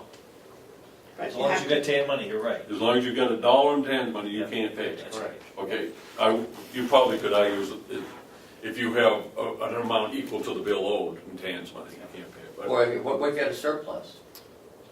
no, don't you bog it wouldn't up. be, Don't bog it up. As long as you got, as touching, long wouldn't be as you touching got the TAN's cans. money, you can't pay it. So you'd have to say to the creditor, listen, you're just gonna have to wait, we're gonna ask the delegation to increase our budget so that we can pay it. And Make then, an and you'll have to wait until April. Yeah, to make an And, you appropriation. know, that's just the way it is. That's the Well, law. the other option is to make sure your TAN's money is Paid. paid back completely on, December 31st, basically. in the year you take the money, Well, and hope you have surplus. and We will. then have some surplus. And you have your cash flow coming Well- in, that's why it relates to the Yeah. cash flow. And the other thing is, if you don't have a surplus, this becomes a good indicator, a good earlier indicator to the delegation and the commissioners that you're in trouble. And so, And it doesn't go a whole year before that Right, it's discovered. right. And I agree, because, I mean, I don't think back in 2015 or 2014, or what, I don't think anyone deliberately did anything incorrect. I don't know anything I about think it. I don't things know just anything. occurred, and that's the way it was, and that's the way it was handled, and now there's a law, there's procedures to follow, and I think it's a good thing, because, you know, it's like the job description, if you got it all written down, then there's no question. I would like to say at this point, although I've only been at this about a year, or a little less, it does occur to me that the county's in much better shape than perhaps it was previously, and the commissioners do a fantastic job of managing the funds, as does the office staff, watching all the pennies, nickels, and dimes, which is what needs to be done. And I perceive going forward, the long-term effect is at some point you will be borrowing less and less and less on the TANs. We may not be there just yet, but I see that in the future, I hope. I agree with you, because we're starting to see, town of Conway is going to pay their first half in the summertime. They informed me that they carried their own TAN's money. Right, So if other towns start doing that, that could start reducing our reliance on Correct. TANs. that's correct. But that remains to be seen. Yeah. I actually believe that this is a good bill. I just think the language needs to be clearer so that guys like us can interpret it. I mean, this was written by people, That understand law. May not understand the financial. they don't understand how to, Cash flow issues. they don't understand how to operate accounting, you know, and Because to me, what that says is, you can't use anything in 18 to pay for 17. This So is- once 17 ends, you're done. this is way too complicated for the common man to understand without going to a school or some seminar. And laws should be written for the common man, not for the professional. Or have some knowledge about how our cash flow works in the county. Okay, are we done with that discussion? Can we go on to the TAN, because I'm quite curious about that. Well, Ken, if you want to, So this year, our budget is, our tax anticipation is same as last year, 17,603,592. So Over the year, though, we drew a little under 11 million this year, out of the 10.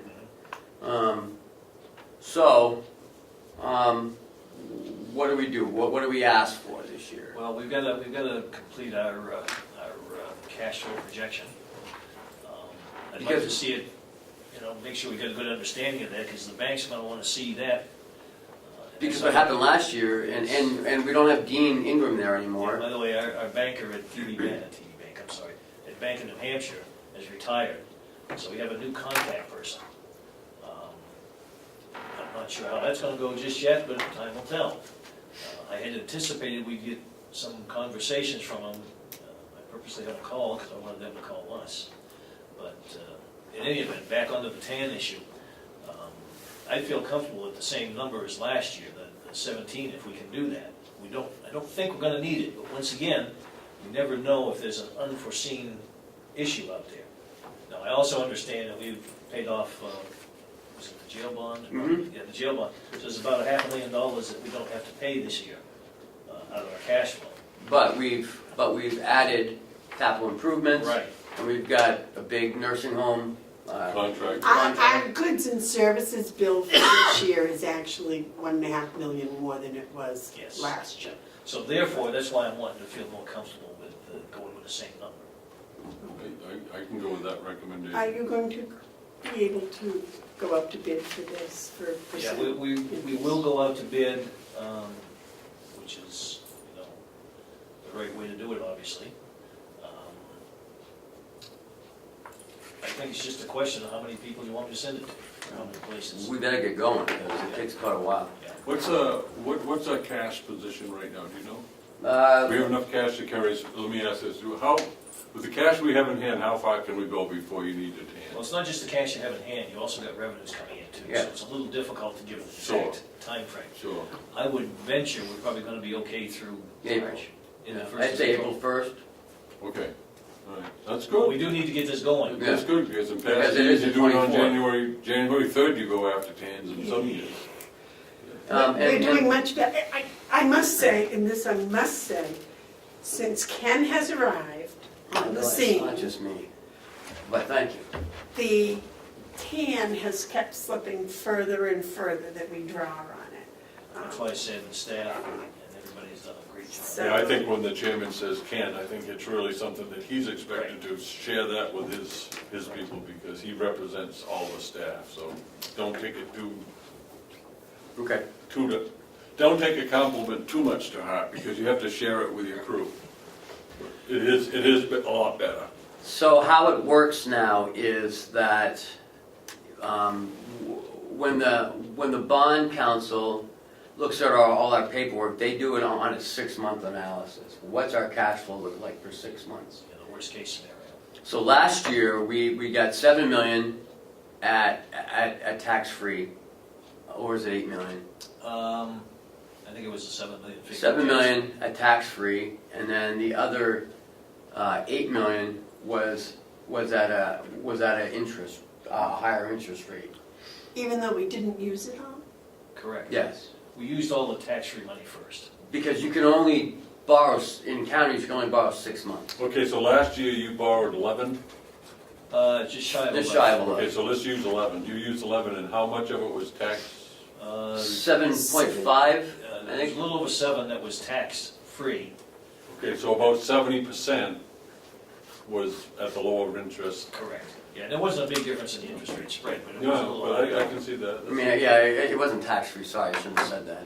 Tax exempt. Tax Tax exempt. exempt, tax exempt, which gives us a lower interest rate. Correct. Right, So the best way is that was at the lower rate. Correct. yes, at the lower rate, and We then, borrowed 70% of our TAN's money at the lowest rate available to us. Correct. yeah, And the other was slightly higher. yeah. Correct. Good Yeah, job. it wasn't much either, No, I it mean. wasn't a big difference. Yeah. Good job. So we're looking at probably doing the same again this year. And that in the line of credit works great. Yes, that's one of the issues that bothers me about going out to bid. Yeah. We have to make sure that everybody understands that it It's is a a line of line of credit. credit. It's not you know, a tax note where we're gonna draw the funds and let it sit in our account and pay interest on it. It doesn't work that way. Can we authorize the treasurer to work out the best deal in his opinion? Because I agree, you go out to bid, it's a little different than having a treasurer negotiate in his professional way. Well, I'd like to do On behalf that, of the but I'd county. It like did to go work out with to Ken bid last closely year. on it too. Well, yeah, of course, but still, I think, you know, It did go out to bid last year. Yes. I understand that, but And we ended up negotiating it anyway. We ended up negotiating, we only got one bid in, Right. and then we negotiated off of that. I'd like to see the treasurer and Ken work together and come back and tell us what we should do. Because at the next And I don't think it delegation requires a meeting bid. is when we're gonna have to Right. get the authorization from you. Joe's gonna have to get the authorization from you to move forward to them. Yeah, I hope by then to have some numbers so that we know more clearly where we'll be in terms of rates and stuff.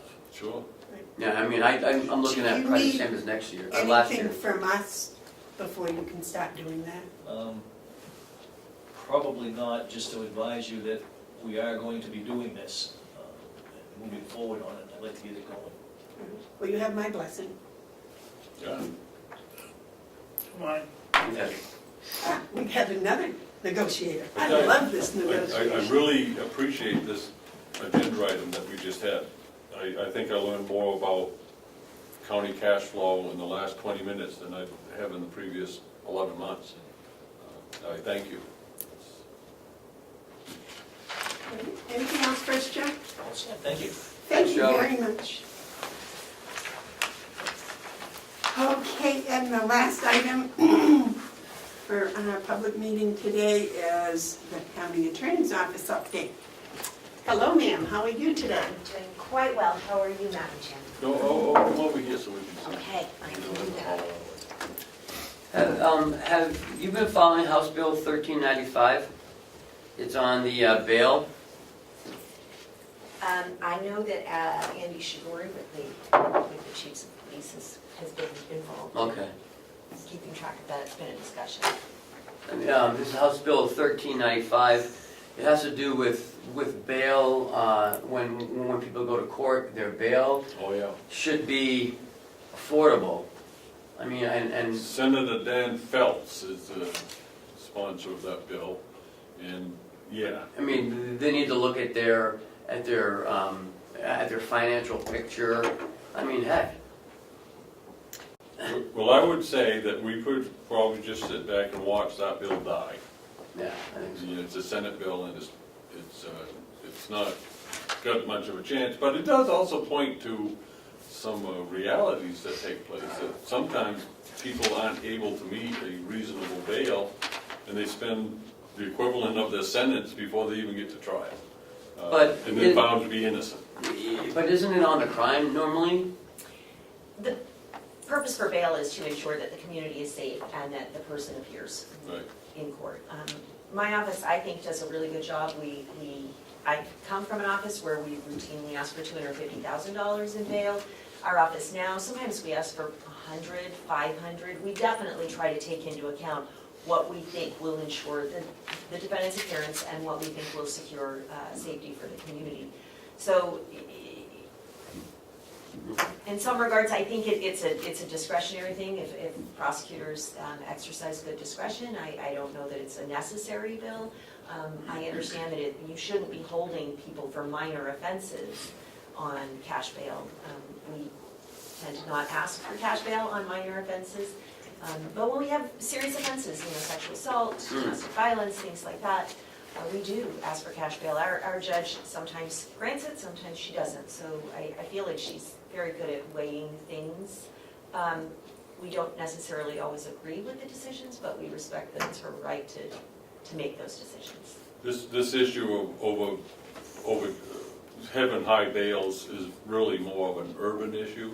I think that when you hear the stories of people who have suffered under high bails, you'll find that they're in New York, Chicago, Los Angeles. I think New Hampshire's practice is not one that's really a problem. I think this is one of those things where a legislator decides he wants to highlight a problem that exists, but doesn't necessarily exist in New Hampshire. So, how's your office doing? Thank you so much. Thank you for giving me the opportunity to speak. I know that I had started giving updates last year, and I wanted to continue in that tradition as well. We have had, as you all know, we're in the midst of an opioid crisis here in New Hampshire, so obviously our caseloads have been climbing. I have been trying to track our caseloads pretty carefully, and it looks like the information that I received from the Superior Administrative Court regarding 2015 was that we had 159 case defendants filed. So we went from 159, it looks like the year before that was 212. So not, a little drop in 2015, but it was fairly in line. And then in 2016, we went up to 284. So that's a significant amount that it went up. And then last year, in 2017, we went up to 389. So in 2 years, we had a 144% increase in our caseload. We increased our staffing levels by 20%. So it still is, we're doing a lot with limited resources over there. And I have to say I've got a great staff, and they all are dedicated and devoted, and they stay late, they work weekends, we do what we need to do to process the cases. It's not really long-term, it's not a tenable solution to just continue to ask them to take on more. But that's an issue for another day. So I wanted to talk about trials.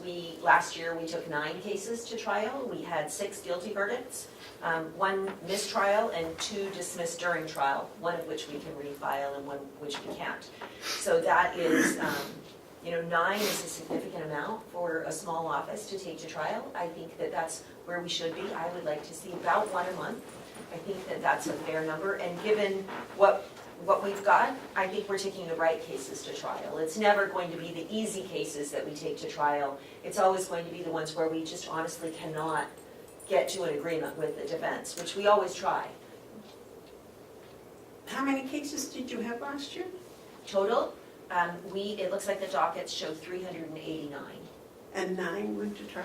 9 went to trial, The 380 were Well, plea bargain? remember, we still have a lot of those pending. It's not, they don't just all end on December 31st. So that's how many we filed last year.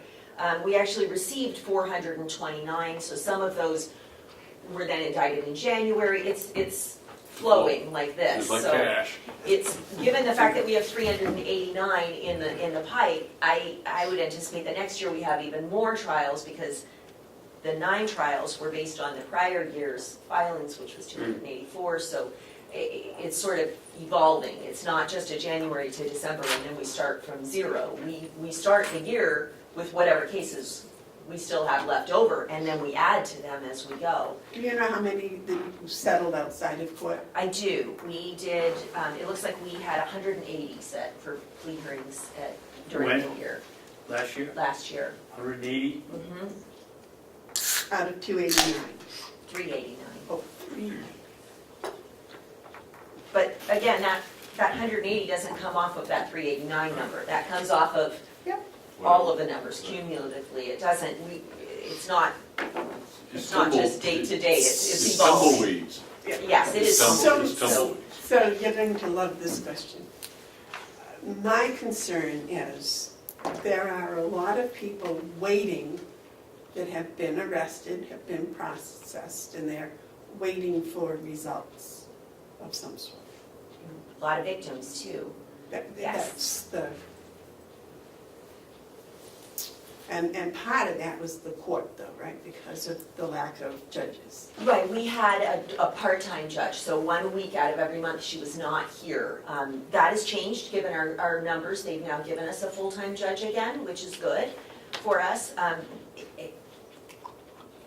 There are only so many trial days that we can do. And even our trial days now, we have other court hearings before the trial, so we're not getting started until later in the day, because we'll have, 10, sometimes we have 25, 30 cases stacked up on a day, and my people are in court all day. it's definitely a heavy caseload, and Carroll County is seeing the effects of the opioid epidemic. A lot of our cases are drug-related cases, drug dealing and drug possession cases. So I'm hoping we've got our first meeting for Carroll County Drug Court on February 6th. Let's see. Yep, February 6th is our first meeting, so hopefully that will reduce some of the cases, but I don't anticipate that there are going to be 30 or 40 people in drug court. It just isn't what it's set up to be. The criteria for drug court are pretty narrow at this point, and especially initially. And so it will reduce our caseload, but not by a phenomenal amount. It's probably just a small percentage that it will reduce our caseload. It's also going to take more time because we've had to devote an attorney to that. I thought they were talking 6 to 8, participants. Right. So that's not going to take a lot off of the job, and we do have an attorney who's devoted to that. So, I guess it depends on how you weigh it, but I'm hoping that grows and that drug court will continue to grow. One other thing we're doing to reduce our caseload is I've got attorney Keith Blair working on a diversion pilot program, which hopefully will be up and running this year. We want to make sure that we're doing it correctly, and that I think that we can divert cases into there. That will reduce our caseload. It's really just a matter of case management. How do we manage our caseload effectively? I don't think we can take 50% of our cases to trial. No office does that. It just wouldn't be. It's not sustainable. We can't do it. The trial docket would be years and years backed up. So we can't do that. But what we can do is take the cases to trial that need to go to trial, try to reach appropriate resolutions in the cases we can, and have alternatives for sentencing. Drug court, I would like to see that expanded a little bit, the drug court, the diversion, potentially look long-term for a mental health court if we've got the numbers to sustain it. So, and when we call them courts, they're not actually a separate court, it's just a different track in the court system. David, you had a question for her? Yeah, do you have any historical record of how many cases you settled in 2016 and 2015? I don't have it with me, but I definitely can pull that. Now, Don't worry, I didn't know whether you had it and just didn't tell us. no, I'm sorry, I don't. And one thing that I always try to get my numbers from outside, because until recently we weren't really using the information management system the way that it needed to be used. And so, for instance, when I pull up how many trials we had in 2015, it tells me we didn't have any, and I know that that's incorrect. So we did, I believe that the office in 2015 and 16 had 5 trials, no wins, unfortunately. So I think we're headed in the right direction now. We're taking, we're being more careful about what we take to trial and which cases should be tried. How is And also- felonies first working into the time the attorney's in the court? That's an excellent question. So felonies first is also part of the reason that there's been a caseload increase here, because under the old system, what would happen is that the police prosecutors would file a complaint. It would go to the circuit court. We wouldn't see that yet. Sometimes those cases could be settled in the circuit court, and we would never see that case. Now those are not being settled in the circuit court because they have to originate in the Superior Court. We are also settling those cases, but we have to do the front end work. So we have to do the Superior Court complaint. It used to be we just did indictments. Now we do a complaint, and then we still do the indictment later. And then we have to appear at a bail hearing or do the paperwork to have the bail hearing waived.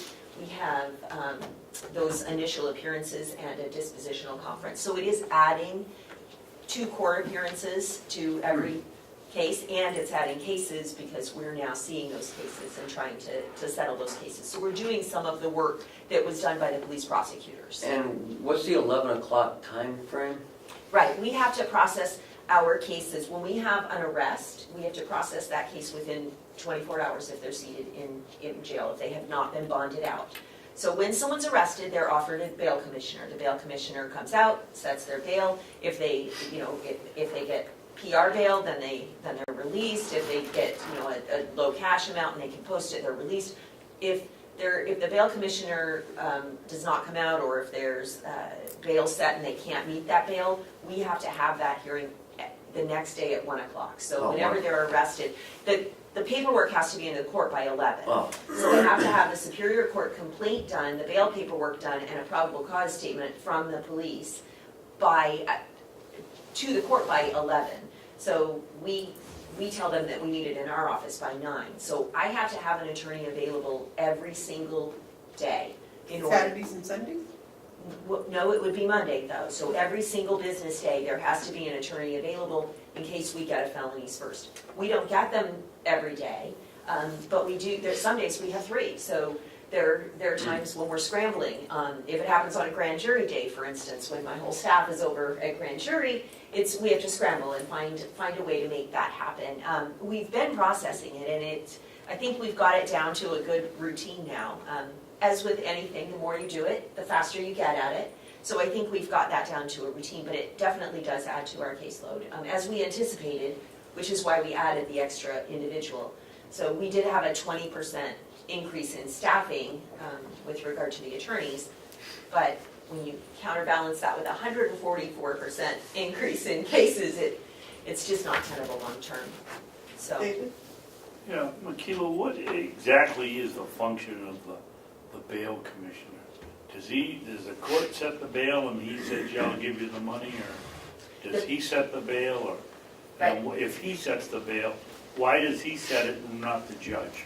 Well, because the bail commissioner goes out in the middle of the night. The bail commissioner is the person that goes out and sets the bail. They are part of the court system, so they set that bail. The court can change that bail. People can ask for bail hearings, and sometimes they do. Sometimes the bail commissioner will set a bail, and we'll go in, have a 1 o'clock hearing, and the judge will reduce it or release them.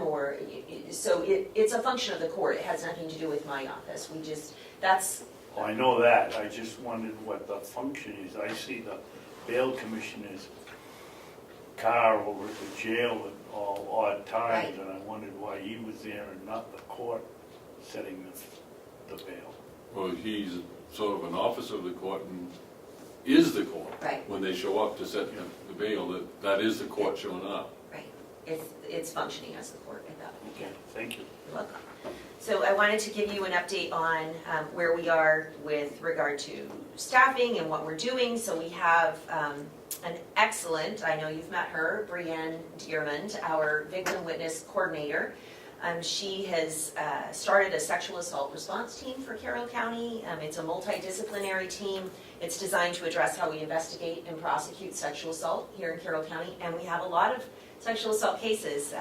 So I think last year that 389 number included 70 sexual assault cases. So that's a lot. We also had some child sex abuse images cases that we filed. So we knew that it was an issue, and we're seeing a great response from law enforcement. They're working with us, they're reaching out, they're asking questions, and I don't want to tell an officer how to do their job, but I know what I need to put a case before a jury, and that's more than probable cause. It's beyond a reasonable doubt, and so sometimes we need a little more. We don't have an investigator in our office. Many county attorneys' offices have an investigator to do that follow-up. We don't have that, so we have to rely on our police partners to do that, and they've been very good about doing that. Brienne has put together an outreach packet, which we are going to send out when the case first gets in. If we have contact information for victims, it will give them a brochure which outlines all of their rights under the statutory rights, correct. It also will provide them with a letter talking about restitution and what we can ask for in restitution, and we're going to include just a little envelope for them to start saving their receipts so that they don't get asked for it at the end of the case a year later to go back and find their receipts. They can start documenting immediately and keep us updated on that. She's been great at trying to get electronic notification so that victims can be notified immediately. I've reached out to Superintendent Henry to try to get to see if we can make this process work better so that we are notified before someone is released, and we can make that notification.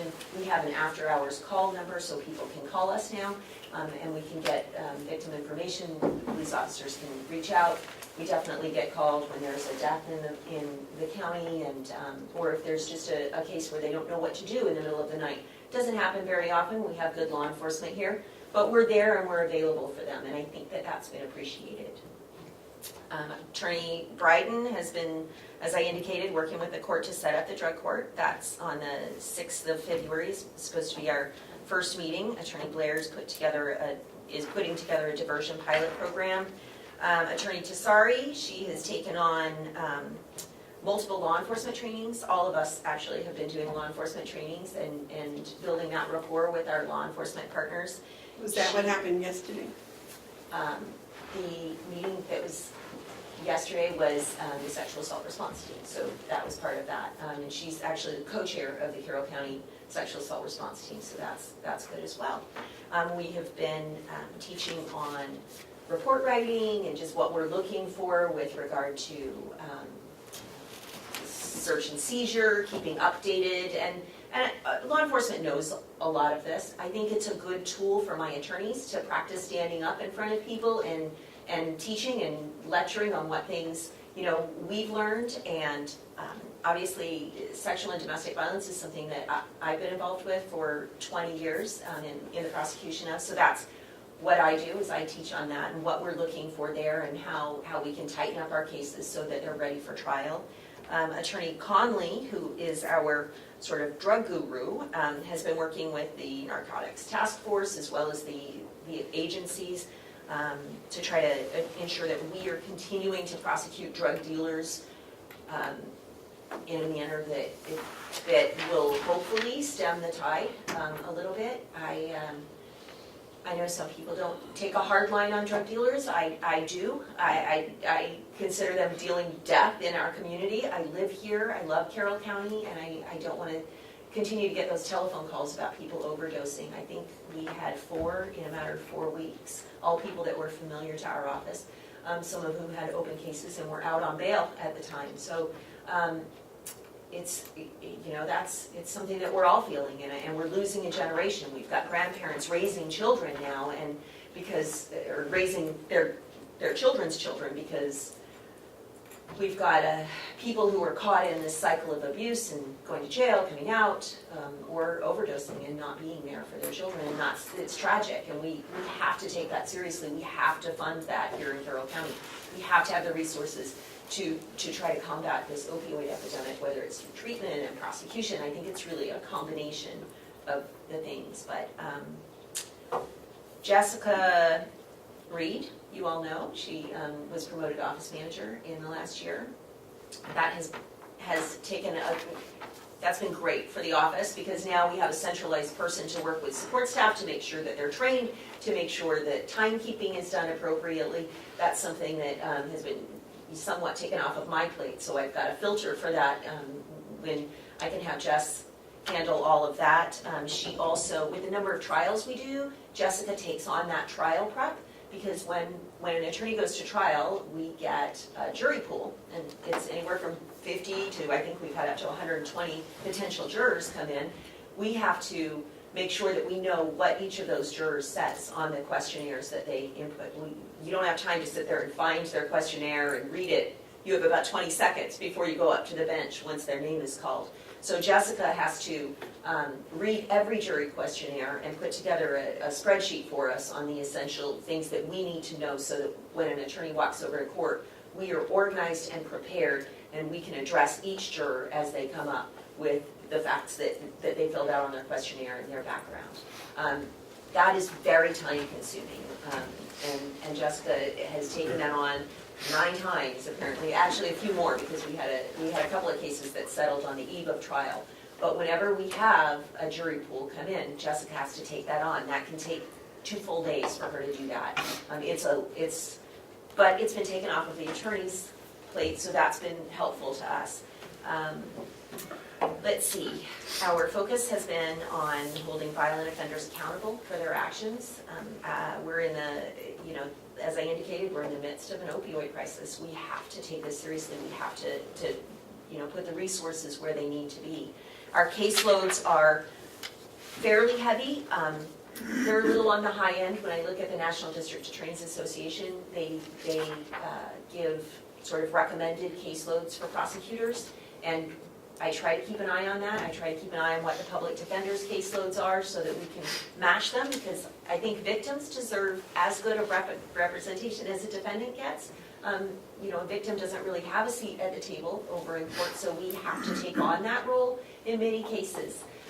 Our caseloads, at this point, it looks like Attorney Connolly has 123 cases, which is high, but his cases are drug cases. You can handle more drug cases than you do other types of cases, because many of them are really the same, and you're dealing with the same issues over and over. So the National District Attorneys Association does say you can have a higher caseload there. That is within, it's high, but it's within the range. Attorney Tessari has 85. Attorney Blair has 67, Attorney Bryden has 93, and I still have a caseload of 30, which is manageable, I think, given the administrative duties. And I do tend to take on the sort of more serious cases, the sexual assault cases, because of the experience that I have. This has given me the time to be able to sit second chair in trials with my attorneys to try to train them and try to give them that experience that they need. If I have, 70 cases and the administrative duties, I can't be there for my people. So it makes sense for me to have a reduced caseload. I don't like to have no caseload, though. I am a trial lawyer, and I do like to have cases, so I don't ever want to get that up. But I've been just very pleased with Carroll County and the response that the commission has taken, and the county administrator in getting us the support we need to try to make our office move forward and make us a professional office. I think we're somewhat the victims of our own success, because the better we do, the more trust we get from law enforcement, and the more they're sending the cases and working the cases so that they can give us a great case. So, but I'll take that any day to what we had historically. David, you have a comment? Yeah, Makila, you and I at some point discussed your desire to have somebody in the office with civil experience. How are you coming along with that? Or aren't you? It's all just a matter of resources. I would love to have that person. I need the funding for that person. That would be an additional body. At this point, with the 5 attorneys I have, we are handling all of the felony cases that come in. And we simply don't have the resources to take on an additional caseload of civil. Civil is also, it's something that I think it makes sense. I think we should have a county solicitor. I think we should have somebody there that can take on the function of advising and interpreting laws for you all, doing those things, maybe risk management for employment law, things like that. I just don't have the resources. Anytime they want to add a body for that, I am happy to take that under our wing. So, Isn't that your responsibility to add the person, and if we want to take it out, or the delegation wants to take it out, would that be a good starting point? And B, aren't there lawyers that, I don't know what you call it, but multitask, do civil and criminal? Just write a grant, we'll be all set. Can I chime in on that? Yes. Because that's a good one. We do have, as commissioners, we do have quite a bit of civil business. right. But I don't think that falls under the county attorney's purview. I think county attorney is, and I'll support this county attorney because of the wonderful job she has done and is doing, and hopefully will continue to do. But I think that conversation is ours, and we would, if we needed one, would hire a county solicitor who would be separate, but probably would also work, but it would be it would have to be a different thing. I don't know if we're at that point, but we do spend a fair amount of money on attorney fees. I'm not sure it's enough to start up an office. But if I might, I'd like to make a few comments at this time, but I don't want to Okay, but we do have an appointment. we have an appointment with an attorney, but I have an appointment with this attorney. Well, I just wanted I'm to going to remind give- you. I want to give an attorney, our attorney, the courtesy of hearing from me after her excellent report. This office is, I couldn't be happier with it. When I ran a year ago, I told people who I was asking for the votes that we needed to really get tough on crime in Carroll County, that we were seeing enough of the freewheeling criminal throughout the county, especially as it pertains to the opioid epidemic. A lot of people take the opportunity to talk about what needs to be done with that epidemic, that scourge, but we have someone who has actually done something in an area that doesn't always get the credit that it deserves. The county attorney's office is, I give them an A+, absolutely, without hesitation. They worked, I think, with limited resources given the workload. I mean, 149% increase that's quite substantial. It speaks to addressing a need that exists, and that need hasn't gone away. We haven't reached the point where people out there will still decide to do a crime in Carroll County. I want to continue with what we're doing, so if someone wants to commit a crime, they do it in some other county. We need to continue on the course that we're doing, and I'm hopeful that the budget that we put forward contains enough resources for the county attorney to continue this excellent work. The other thing, and I think this is an important thing to make mention, is victims' rights and victims paying attention to victims. There was an unfortunate half-baked story that charged that somehow the county attorney's office dropped it on a victim's right. That's not the case at all. The reality of it is our county attorney has stepped forward in strong support of what's known as Marcy's Law, which is a change in our Constitution that will give victims the same level or increased level of rights as criminals enjoy. And she's to be commended for that. I want everyone who's listening and paying attention to understand that there is no valid complaint that can be made against our county attorney as it pertains to victims and their rights. She's done an outstanding job, and it's unfortunate that some people will twist it around as though she isn't attentive to those needs. She's most attentive to it, and I thank her for it and congratulate her for it, and would ask if she needs anything to let us know what she needs, because I've come to trust her and her judgment, and I'm very impressed with your work. Thank you. I would have to say that I can't take the credit. I have an excellent staff, and I've had great support from the commission and from the administration here, so that makes it much easier for me to get my job done.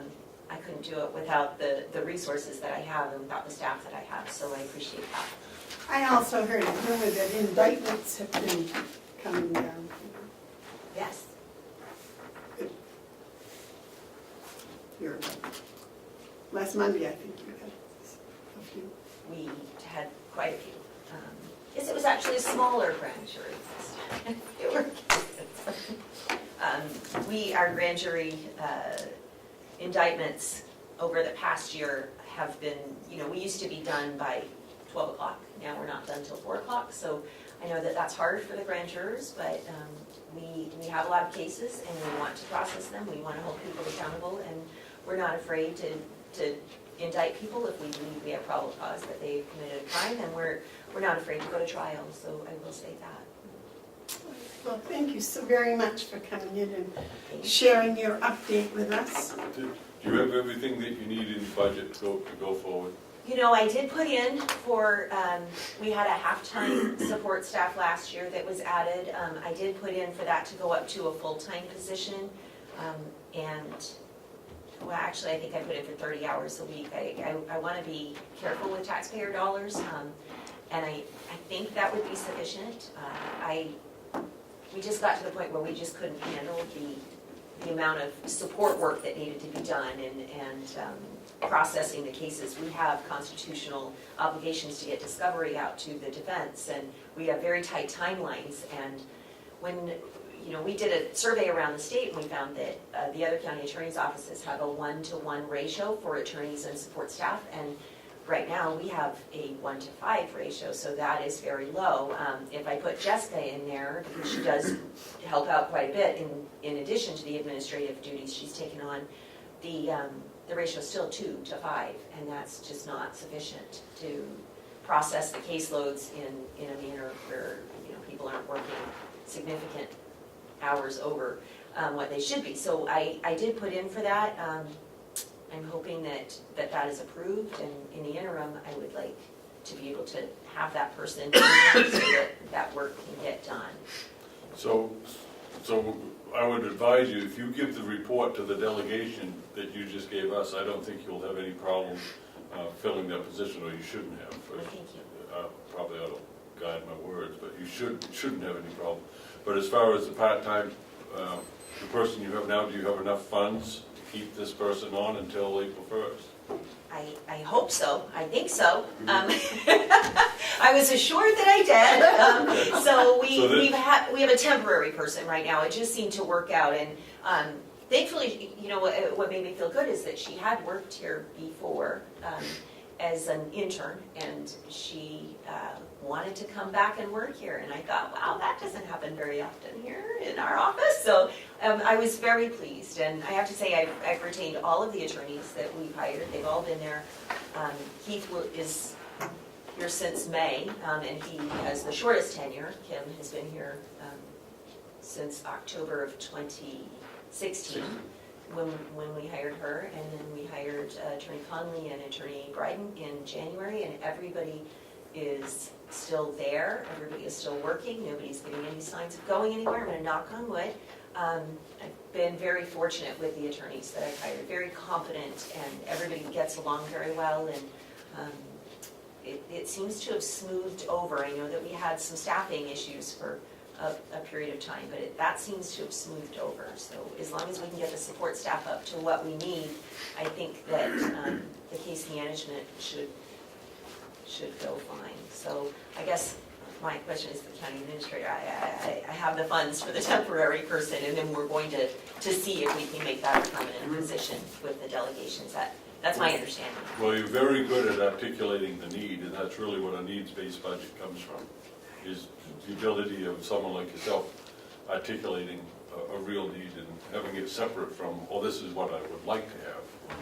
Well, I would like a lot more. I would like a civil attorney. I would like Okay, an thank you very much for coming to visit. You're opening it up to that, but thank you. I know I understand that. I am trying to be as frugal and careful as I can, because I understand that it's taxpayer dollars, and we should be that way. We should try to do as much as we can with what we have.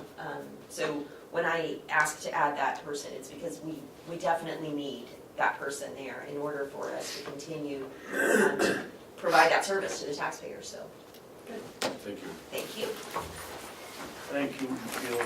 I have been around here longer than these two, and it was like a merry-go-round with the attorneys in the past 8-9 years, and to be able to keep the same crew, and we're not training another one every 6 months, is to your credit. You've done a great job. Well, I can't take sole credit for that, because you all have helped by supporting me in my argument that we need to pay people well enough to keep them here, and they're certainly not getting paid overly well, but they are in line with the other counties now. So that's important, because otherwise we're going to lose them to the other counties. So I think one of the things that we previously gave credit to Ken, it's for you guys to share with your crew. thank you. We appreciate what you've done, and please share that with your... I will. Thank you so much. And they are a good crew. I have very good attorneys in the office. I try to recruit people who are passionate and dedicated and loyal. So we also have people who live here in Carroll County now, which I think is important, because they are vested Really in this. important factor in keeping them. You can't travel from here to Haverhill or from here. Right. To East Podunk every day if you're going to stay. Yeah, they won't stay. Our compliments are meant to be trickle-down compliments. They definitely will be. Thank you so much. Thank you for having me. Thank you. Thank you. Recess? Yeah, yes, that'd be great. No, not recess, we're gonna go into a non-meeting. So it would be a recess. You missed one, Madam Chairman, on the agenda. Well, we have to break and go into this call. Okay. Yeah, So it I is a thought if we recess. went into a recess, we could have our none That's right. Okay. during the recess. You declare a recess. But I wanted to tell John what we were doing, I think. Okay, so what I was going to do is have a recess. During the recess, we're going to go to a non-meeting with the attorney. And then when that is over, we'll end the recess and you can come back in and we will go on with the public meeting. Am I correct? Yes. So, during the beginning of that recess, John can shut down and I can go.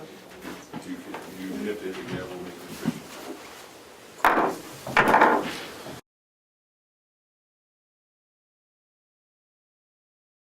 Meeting? Is Cheryl from? Yeah, she's on her way, she's helping a water customer. But she can do it from the video. Hill's location wants a meeting, February 1st at 4 p.m., which is next Thursday, at 4 o'clock. Okay, hold on a second. Next Thursday is the 30. And that's the 1st, yeah, February 1st. Yeah, I'm good for that. That was 4 o'clock in the afternoon, right? Yeah. At the hotel, You taking the bus up? yes. Or the car. Are you back on? What Jim? time? That was 4 o'clock. You Yeah. back on? Yeah. Okay, so recess is over, I'm sorry. I'm just- The yellow folder, interlocal trust, has given us a not to exceed renewal estimate at 6.14%. February 1st at what time? 4. So we'll leave here at like 3:15 or 3 o'clock somewhere in there. Okay, that's pretty good. Yeah? That's not bad. Yeah, because we budgeted at 10%, And this is how much? 6.14. And if we sign before February 1st, they'll, it may go lower, but it will, but it may, if you sign after February 1st, It could go up. right, What's NTE stand for? huh? NTE? We were talking about that yesterday, NTE? Interlocal trust. It's No, the this abbreviation of this. No, NTE rates, no, not to exceed, sorry, Oh, not to exceed. oh, No, Well, I'll make the motion that we accept that.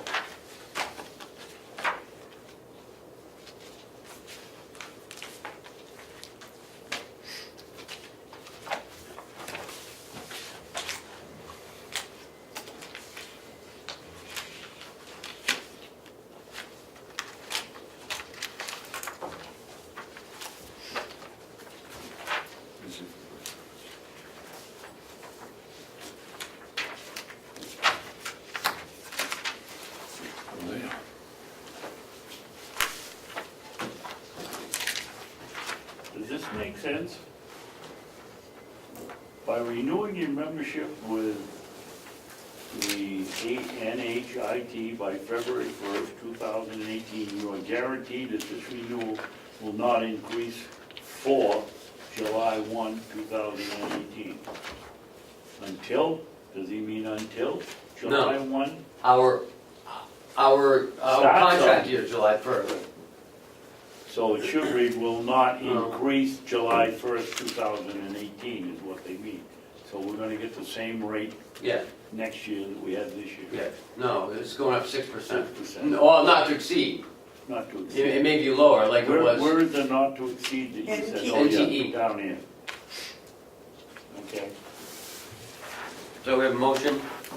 So that was that. What is it you're looking at? Well, they just want us, they want a commitment from us now Mm-hmm. that won't take effect until July 1st. You second that? Yep. Okay. And it's a 6% increase. not to Not to exceed exceed. 6 It may be point. lower, because remember, last year was only 4% after everything was done, said and done. We have 6.14%. We have 10% in the budget, Right.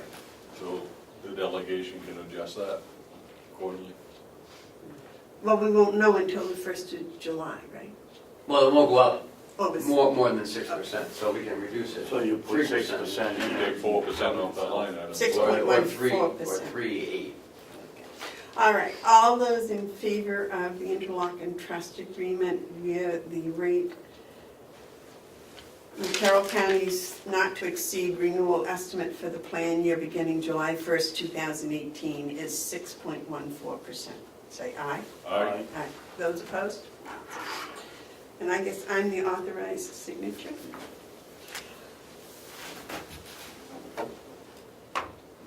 No, gee, okay. So the phone is turned off. All right. These are to the bills to just close our account out with Fairpoint.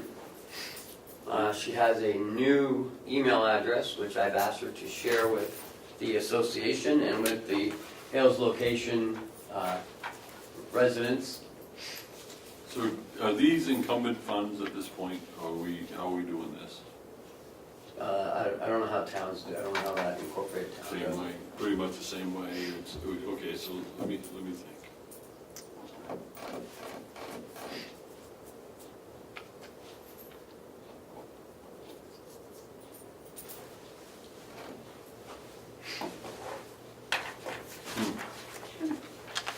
When does her contract run I out? don't know how to do this.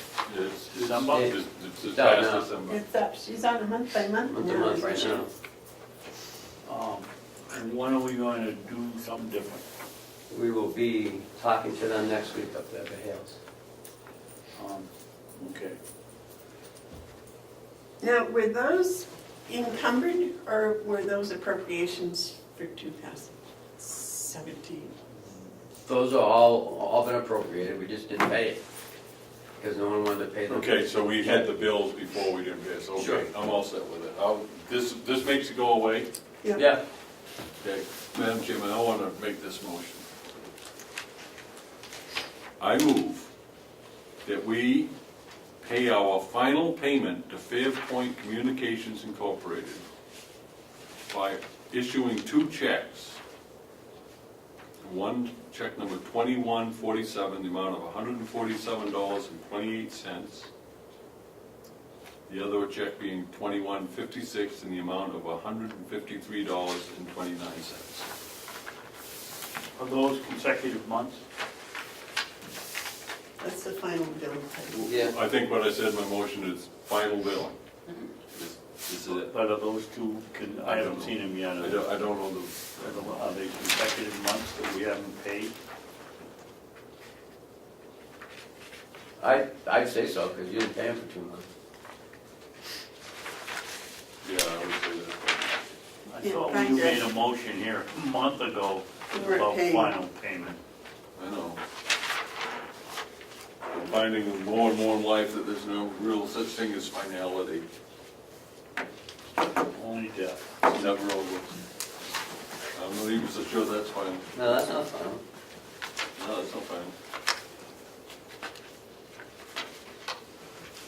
Well, should I plan what I'm gonna come back with then? You gonna sign these? I need a motion to sign them. I'll make a motion. He made the motion, I think you need to Oh, that's second fine. it. I'll second it. Good, that was quick. Right? Cheryl was helping the gentleman, Mr. Oh, McGowan, oh, oh, with the car. He already paid it. All those in favor of signing these checks, say aye. Aye.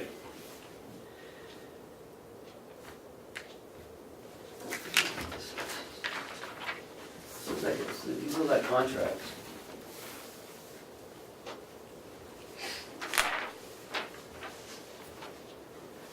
It says copies of the calendar year 2018 contract for general assessing services for Hales.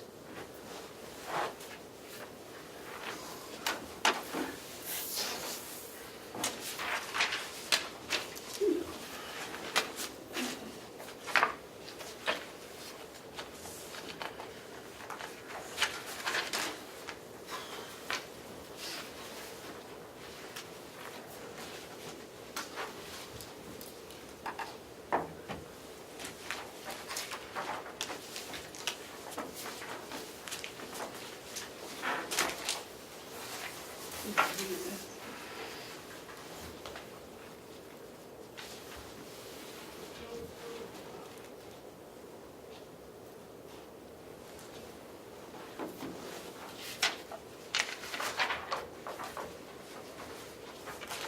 that to be read into the record? That's up to you.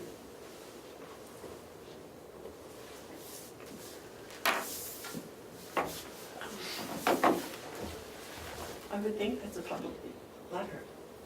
No,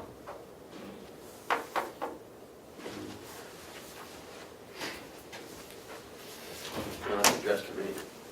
Oh, is it? I thought it was addressed to the commissioners. I'm sorry. Okay, gentlemen, what do you want to do?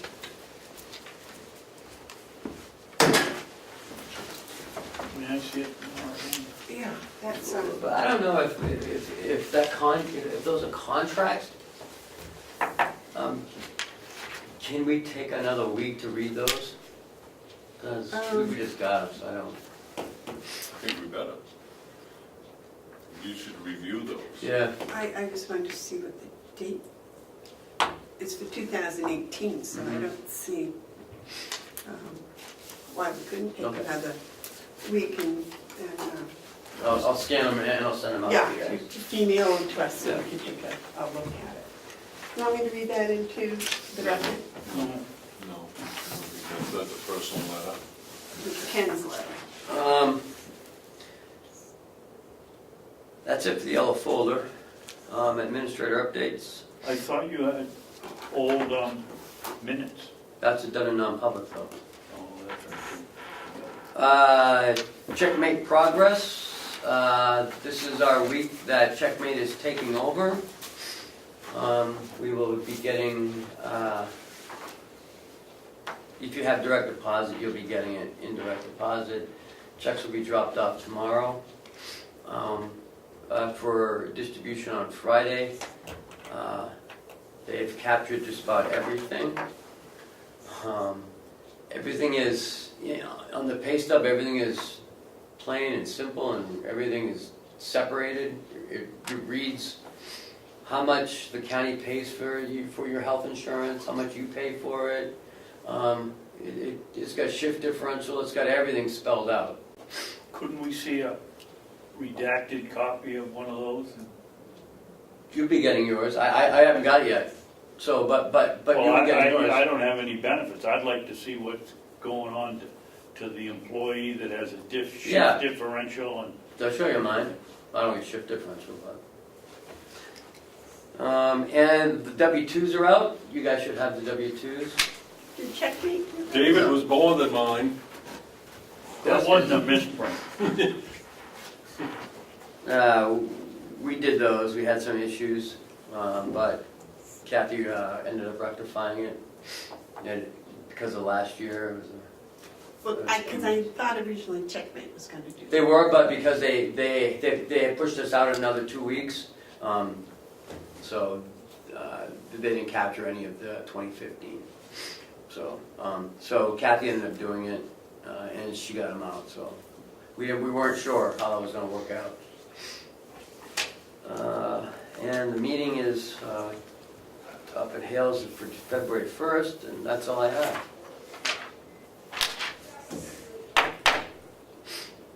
Any commissioner updates? Yes. Go ahead. Go ahead, you go ahead, Mark. One of the things that I have a keen interest on is that our annual report of the county for 2017, I take a different look than what it's had in the past. I'm not critical of the information contained in the past. It's pertinent, it's accurate. But I do think that we could dress it up a little bit with pictures, and photographs that might express some of the things that we've had as far as success. And I would like to, perhaps Ken, you can send a memo out to the department heads and elected officials to please get those reports into us. I know we have someone helping us with pictures, and I'd like to start that process. I don't know when it's usual that the report is produced, by what date. As Cheryl, she'll know. Something like April 25th, isn't it? No. Normally, we've been doing it by the end of March. The RSA states we have 6 months to the close of, 6 months from the beginning of from the close of the year, so we have Until July. June. Yeah. So it depends on you. Last year was the first year we did that in June.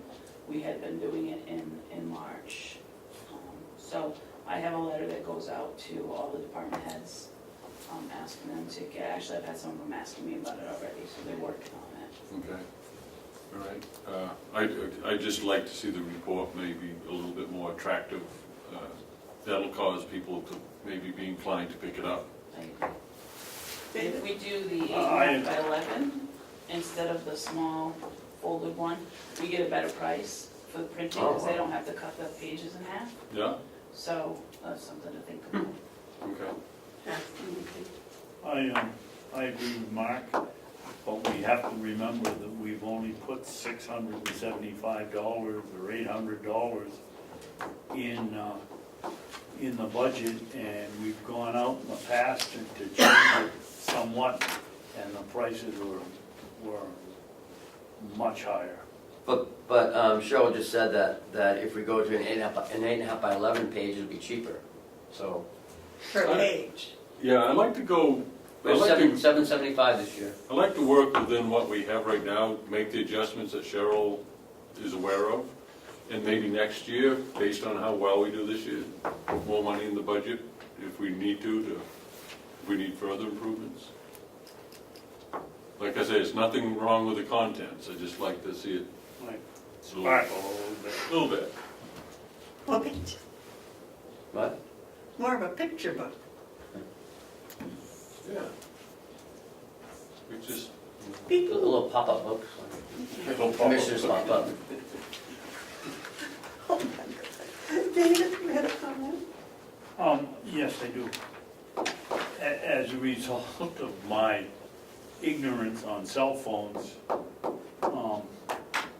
it's resulted in some questions about the cell phones. I would like to ask Ken to ask the department heads to send us a list of all of the cell phones they have in their department, not numbers, but how many, I have that. and and what, does that include people that we're paying, Mm-hmm. that are paying us to use a phone? Because looking at the number of phones we have, we should be able to come out with a very preferential program for the county with 50-something cell phones, or 40, or whatever we have. Well, remember, that's the people who we reimburse for, that's not part, that wouldn't count. No, that's what I just asked you, and you said yes. No, you asked me if I had that amount of people who we reimburse. I said, yes, I have that. Oh, okay, well, maybe I didn't ask my question correctly. I think what he was asking, he wanted to know how many cell phones for county employees per department. Right. Mhm. Is that what you want? Then we'll maybe put together a request for quote, because I don't think it's ever been done. We get a special rate. We get the government rate, and we get good coverage. I don't know if we want to go to AT&T or Sprint. You get less coverage, I believe, in these areas up here. Well, as I found out last month, I don't know much about cell phones, so. We all have different plans. We should Well, all have the same plan, shouldn't we? It all depends on, what you use it for. Some people, fall asleep while they're watching something, Watching a movie. or people are, people are bored and they call you 3-4 times a day when they have an operation. I don't know. Yep. Is there anything special about the squirrels, the sheriff's cell phones? Yes, he has the law enforcement rate, which is different, Okay. because he gets to communicate. I believe they can walk either in between their phones. where we can. A little fancy. Why do we have all these antennas if we have cell phones and they can communicate amongst cars themselves? Well, they can't communicate with the dispatch. That's why we have Call them on the antennas to telephone? get, huh? Well, I guess, but I think it takes longer to dial the number and wait for it to ring and ring and ring. And then only they hear it, but if it goes out through dispatch, other units hear it, and if they're closer, they'll respond. Well, I think we ought to just get some kind of handle on the number of phones we have and if we're getting a good deal. Yeah, you know what, we've never had an issue until the last couple of months. And I don't know the reason why. I have no idea. And the plans, if the plans are different, because some of the old plans, I think, are much different than the new plans. And the DPW have different phones. They don't need the fancy dancy, smartphones. They have I think they have different I phones. think you better go down and look at Mark. Oh, yeah? Yeah. Joe has it. Oh, Joe does. Well, but didn't they all have that at one time? They did, they just got switched over in the Oh. last year and a half. Well, Kathy is on top of all that. Yeah. Okay. Yes, sir. I did have another issue, Commissioner Babson. I'm all done on the care we took care of. Oh, Freiburg Academy's coming at 10 o'clock next Wednesday. I thought they were coming today. No, she's got it out of town. They were supposed to come last week, but we didn't have a meeting, so. I signed checks last week. Yes, you did, you and David did. And you signed the week before too. But we didn't have a meeting. Well, no, Nobody. this was another discussion. Oh. Just, my brain kicked in without my permission. I never heard that before. Well, it happens sometimes. Your brain kicked in without your permission. Wow, that's scary. You give medicine to that. I did have something I want to bring up. It has to do with communication, and I admit, I don't know how to use social media or any of that, Twitter, Facebook, or anything. I don't use it. And I found that emails, which I thought people read, aren't necessarily read. People will let them collect and then never read it, and you think that someone's read them, and then you find out they didn't, and you acted on what you said you were going to do, and they didn't get the message. So I have come to the positions, I'm not going to do any more email communications. I'm going, and this is mainly for delegation, because we don't really do other stuff here, but I'm talking to the members of the delegation. I want to talk with you, I want to communicate with you, but I'm finding that emails are both inefficient and misdirected. There's a lot of things that aren't understood through emails. My preferred way of communicating with people is face-to-face, one-on-one, looking at your smiley, pretty face and having a discussion. So if you need to talk to me about any issue, and I hope you do, please call me on the telephone. And if you need my number, call Ken. He's authorized to give that number to any member of the delegation. I'd love to hear from you, but I'm not going to answer your emails. I'm just not going to do it. Too much confusion, and it leads to negative things. That's just an announcement, public service announcement. Okay, any more commissioner updates? Public input. Why not? Oh. Please state your name. John Ruckenbrod, Ossipee, New Hampshire, GovernmentOversite.com. In response to your concern about bonding, I believe the U.S. Constitution makes a comment about that in the 8th Amendment. I'll bring it up for you.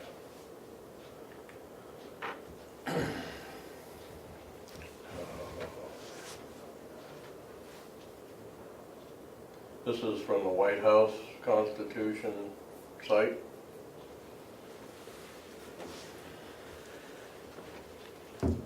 It said, phone's not cooperating today.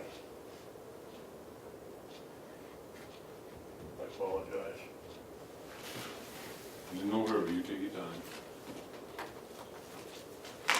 Eighth Amendment prohibits excessive bail, excessive fines, and cruel and unusual punishments. So that could be the basis of your thinking. And I might add to that, that today, there are many prisons that are privately owned and traded on Wall Street. It's big business. And there's a lot of atrocities going on inside those walls, and it should not be permitted. These are our people. Some are in there for victimless crimes. And who's really to dictate to them what they can do with their own bodies?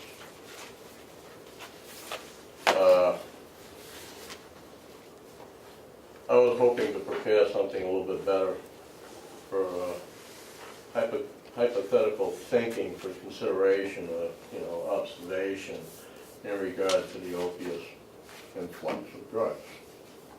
This has been going on in history. I mean, you can go back to China, the drug wars. It was atrocious. And those certainly who were behind it seems to be somehow overlooked. To me, and I've spoken on this publicly before, that this drug problem seems to exist because it's being allowed to exist. If it were up to the people, the American people in this county, and they decided, because actually the Constitution says they can, they decided that they wanted to end the influx of drugs in this county by whatever creativity they could come up with, that would be the end of it. There wouldn't be any. And you know, the big business of the court system, are they really courts of commerce? Tell me they're not. But they'd be out of business. The funeral homes would be out of business. You know, it's our real American people who are really dying, living, breathing souls, dying as a result of what's been going on here with the drugs. And I've said before in a meeting, it's a joke. The joke's on us. The joke's on the taxpayers. Because you know, if you want to really stop the drugs, then do it.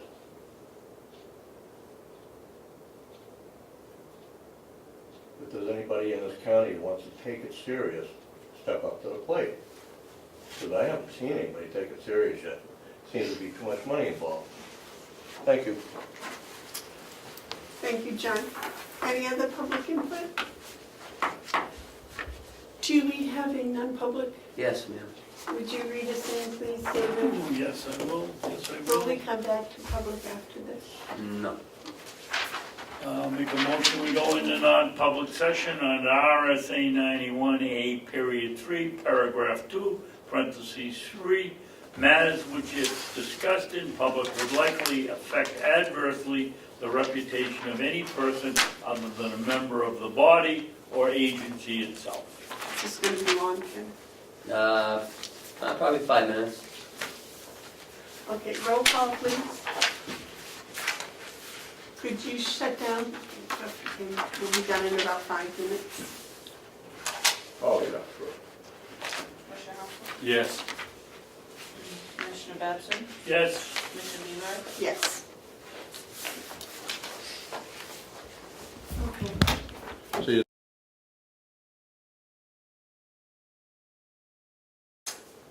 Okay. Motion to adjourn? Make a motion that we adjourn. What? Did you get on? Public minutes sealed, Oh, yes. We left the non-public minutes sealed. Well, what we did in non-public is we reviewed minutes from 6 months ago, that's all we did. So there's no really reason to seal these numbers, because we just Very well. reviewed. Yeah. Thank you. You're welcome. The motion to adjourn. Motion's been made and seconded to adjourn. All in favor? Aye. Aye. Yeah, I got checks downstairs, signed.